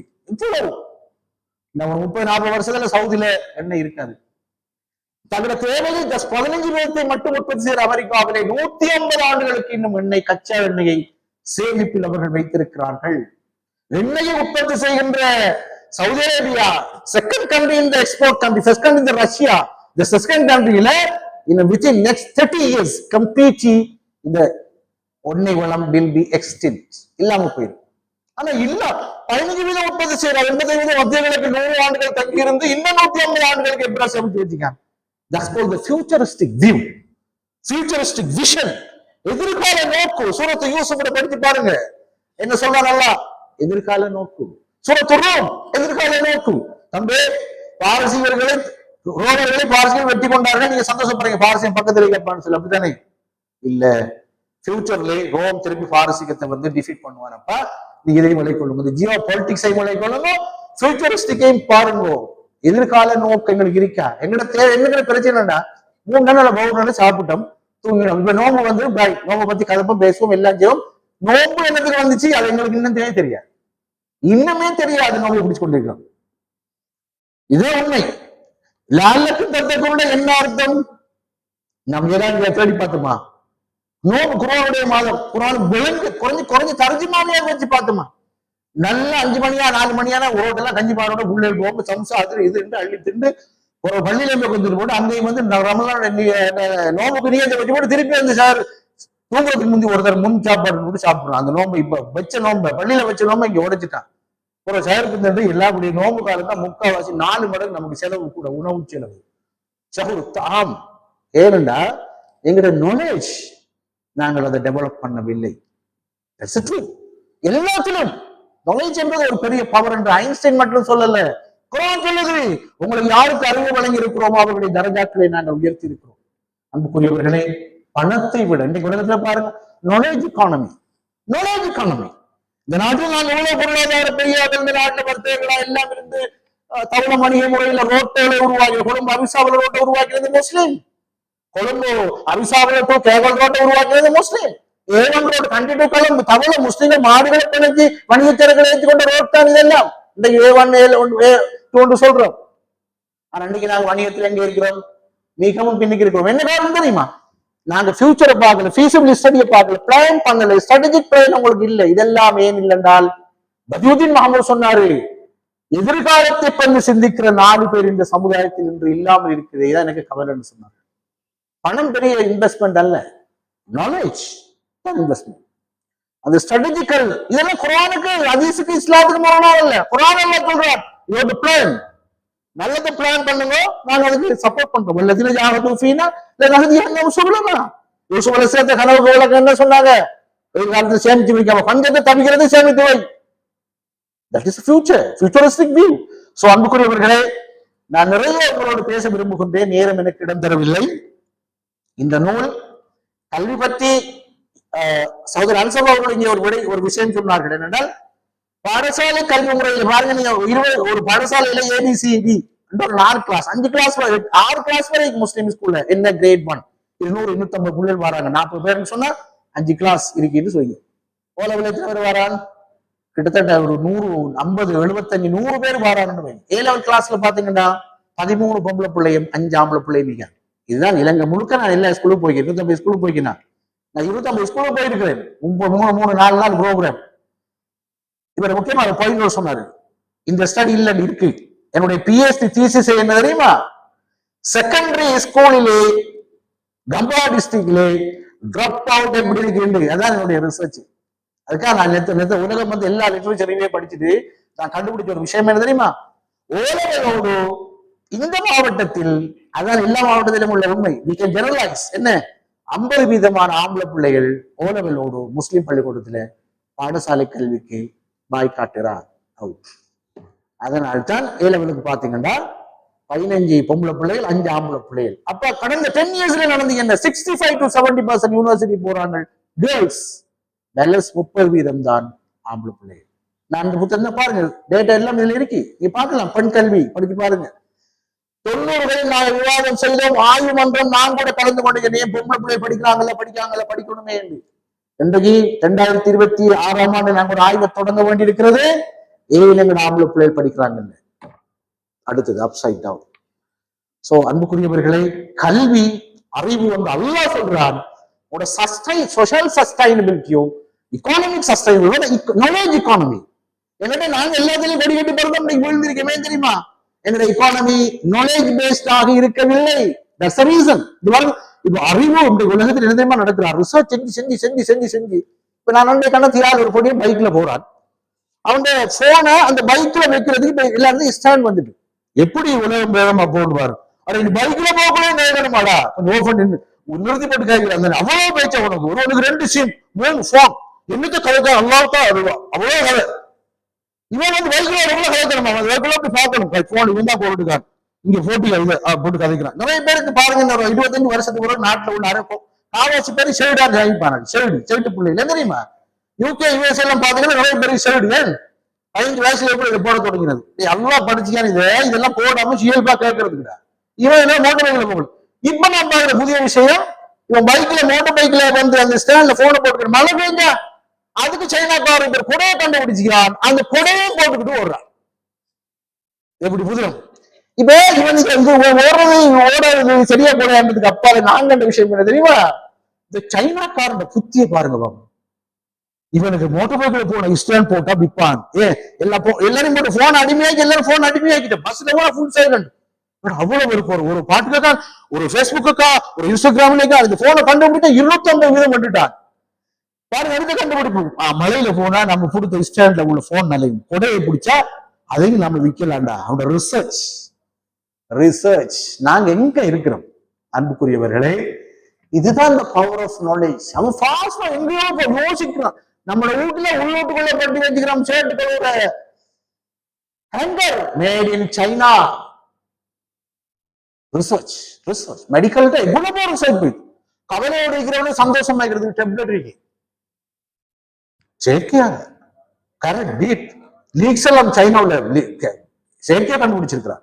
சோ அன்புக்குரியவர்களே, அறிவு கல்வி நீங்க பணக்காரனா இருங்க, செல்வந்தனா இருப்போம், பிசினஸ்மேனா இருப்போம், சம்பாதிப்போம், எல்லாம் செய்வோம். ஆனால் எங்களுடைய one of the basic value we should not compromise is our knowledge. knowledge சொசைட்டியாக நாம் இல்லை என்றால் 56 நாடு ஒன்றுபட்டு பெரிய மிலிட்டரி அலையன்ஸ் உண்டாக்கி ஈரானை போல் 5 நாடுல பெரிய அணுவாயுத சக்தியும் ஏவுகணை தொழில்நுட்பத்தை கண்டுபிடிச்சா அமெரிக்கா அவுட், உலகம் அவுட், ஐரோப்பா அவுட். உங்களுக்கு தெரியுமா? நான் ஒரு விஷயம் சொல்றேன். பட் உலகத்துல சூப்பர் பவர் யாரு? யூஎஸ்ஏன்னு சொல்றேன். அப்படி சூப்பர் பவர் சொல்லும் ஒரு நாடு economic power, military power, political stability. உலகத்தை ஆற்றார். முதலாவது ஆகப்பெரிய பவர் என்ன தெரியுமா? economic power. அமெரிக்காவை சூப்பர் பவராக கடந்த ஒரு 80 ஆண்டுகளா வச்சிருக்கிறதுக்கு பொறுப்பு கூற வேண்டிய நாடு அல்லது எந்த நாட்டில தங்கியிருந்த சூப்பர் பவராக இருக்கின்றால் ஒரு அரபு நாடு தான், சந்தேகம் இல்லை. எப்ப அமெரிக்காவுடைய ஒரு நார்மல் ஒரு கரன்சி டாலர் என்கிற கரன்சியை 1960களிலே அரபு நாட்டுடனான ஒப்பந்தத்தின் ஊடாக பெட்ரோடாலராக America மாற்றியதோ, since then they have been the superpower in terms of economy and military as well. That's the truth. I don't go to the details. இதான் உண்மை. தெரியுமா? எப்ப நாங்கள் எல்லாரும் அரபு நாடுகளில் என்ற ஓன் கரன்சில எண்ணெய் வாங்குறோமோ, சூப்பர் பவர் முகாம் குப்புற விழுந்து கீழே விழுந்து நொறுங்கி அழியும். That will happen in near future. That will happen in near future. تلك الأيام نداولها بين الناس. அந்த காலம் முடிச்சு. உண்மைகள் எப்பொழுது 100 வருஷத்துக்கு ஒரு உண்மையை பேசி வச்சுக்கணுமானப்பா இல்லை.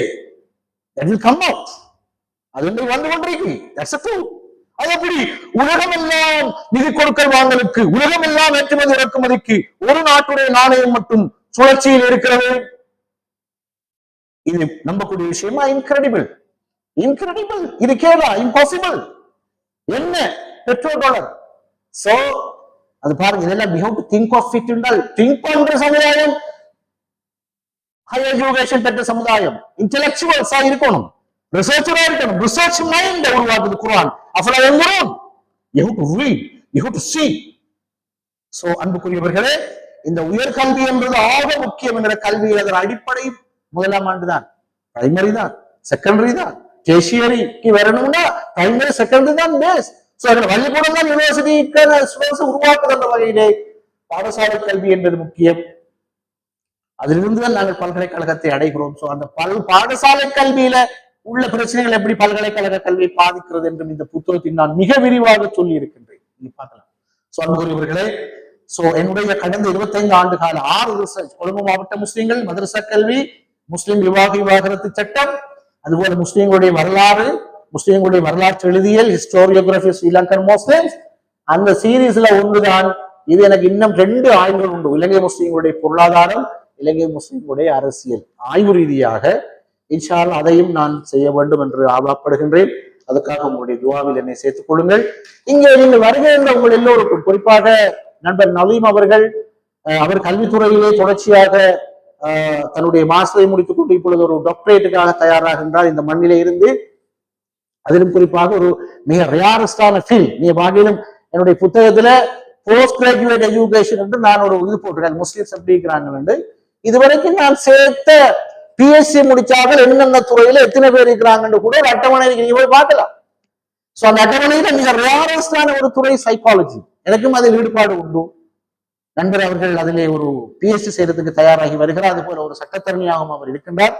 கல்வித்துறையிலே ஒரு ஆர்வமுள்ள, ஒரு உற்சாகமுள்ள, ஒரு ஈடுபாடு உள்ள பல பணிகளை அவர் ஆற்றி வருகிறார். அவருடைய பணிகள் சிறப்பதற்கு நான் அவரை வாழ்த்துகின்றேன். அதுபோல் எங்களுடைய நண்பர் ரீசா அவர்கள், அவரோடு இருக்கின்ற ஒரு பெரிய குழு, இங்கிருக்கின்ற நவமிகள், பள்ளிவாசல் தலைவர்கள், ஊர் பிரமுகர்கள் எல்லோரும் சேர்ந்து இந்த விழாவை நீங்கள் ஏற்பாடு செய்திருக்கின்றீர்கள். உங்கள் எல்லோருக்கும் இந்த பணிக்காக அல்லாஹ் தஆலா உயர்ந்த கூலியை உங்களுக்கு தர வேண்டும் என்று கூறிக்கொண்டு, என்னுடைய நூல்களால் அது 2000களிலிருந்து தாக்கமடைந்த என்னுடைய நண்பர் இங்கே பிரதம அதிதியாக வந்திருக்கின்றார்கள். அவர்களுக்கும் நான் விசேடமாக நன்றி கூறி விடைபெறுகின்றேன். அஸ்ஸலாமு அலைக்கும் வரஹ்மத்துல்லாஹி வபரகாத்துஹு. ஜஸாக்கல்லாஹு கைரன். இன்றைய கதாநாயகன் கலாநிதி ரோப்சன் அவர்கள். அடுத்த நிகழ்வாக முதல் பிரதி வழங்கும் நிகழ்வு நடைபெற உள்ளது. பிரதிகளை வழங்குவதற்காக கலாநிதி ரோப்சன் அவர்களை அழைக்கின்றேன். பெற்றுக்கொள்வதற்காக ரீசன் அஷ்ரப் அவர்களையும் அழைக்கின்றேன்.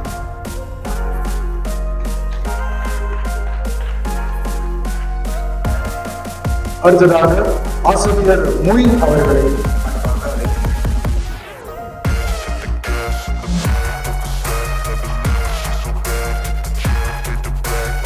தொடர்ந்து டாக்டர் நூர்தீன் ரெஹானி அவர்களை அன்பாக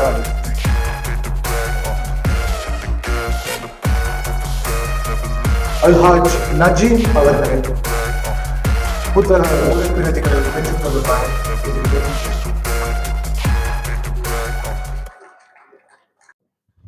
நன்றி அறிதல் என்பது நற்பண்புகளின் குறியீடு. இந்த நிகழ்வு சிறப்பாக அமைய ஒத்துழைப்பு வழங்கிய அனைவருக்கும் மற்றும் வருகை தந்த சான்றோர் பெருமக்களுக்கும் நன்றி கூற ரீசன் அஷ்ரப் அவர்களை அழைக்கின்றேன்.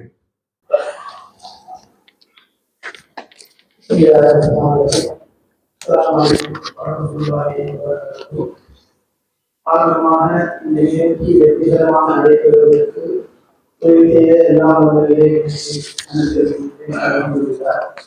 அடுத்ததாக இந்த முக்கியமான ஆய்வு நாட்டிலே வெளியீடுகளா செய்வதற்கு முன்வந்த கலாநிதி ரவுத்தை அவர்களுக்கு எங்கள் சமூகம் சார்பாக பலாவுடைய மக்கள் சார்பாக நன்றியை நாங்கள் தெரிவித்துக் கொள்கிறேன். அடுத்ததாக நீண்ட தூரத்திலிருந்து பிரயாணம் செய்து பெரும் அதிதியாக கலந்துள்ள தமிழகம் மாகாண உதவி கல்வி பணிப்பாளர் அன்சார் ஆசிரியரையும் இந்த கல்வி உணர்வோடு ஞாபகப்படுத்துகிறேன். அடுத்ததாக இந்த நிகழ்வில் தலைமை தாங்கி இந்த நிகழ்வை நடத்துவதற்கு முன்னோட்டு சிறப்பான நிகழ்வில் நடத்தி வைத்த அஷேர் சட்டத்தரணி நபி ஜபி அவர்களையும் இணைக்கும் போட்டு நான் செலுத்துகிறேன். அடுத்ததாக கௌரவ அதிகார கலந்துள்ள பழைய பொறுப்பான சபை தலைவர் அவர்களுக்கும் களத்தில் சிறப்பித்த தேனான் தேசிய பாடசாலை அதிபர் அவர்களுக்கும் பல்வேறு வேறுபாடுகளுக்கு மத்தியிலே தங்களுடைய முன்னாள் நேரத்தில் இந்த நிகழ்வுக்காக வரையிலிருந்து கலந்து கொண்ட அனைவருக்கும் நன்றிகளை தெரிவித்து விடைபெற்றுக் கொள்கிறேன்.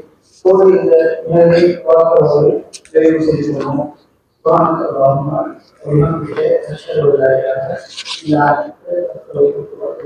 இந்த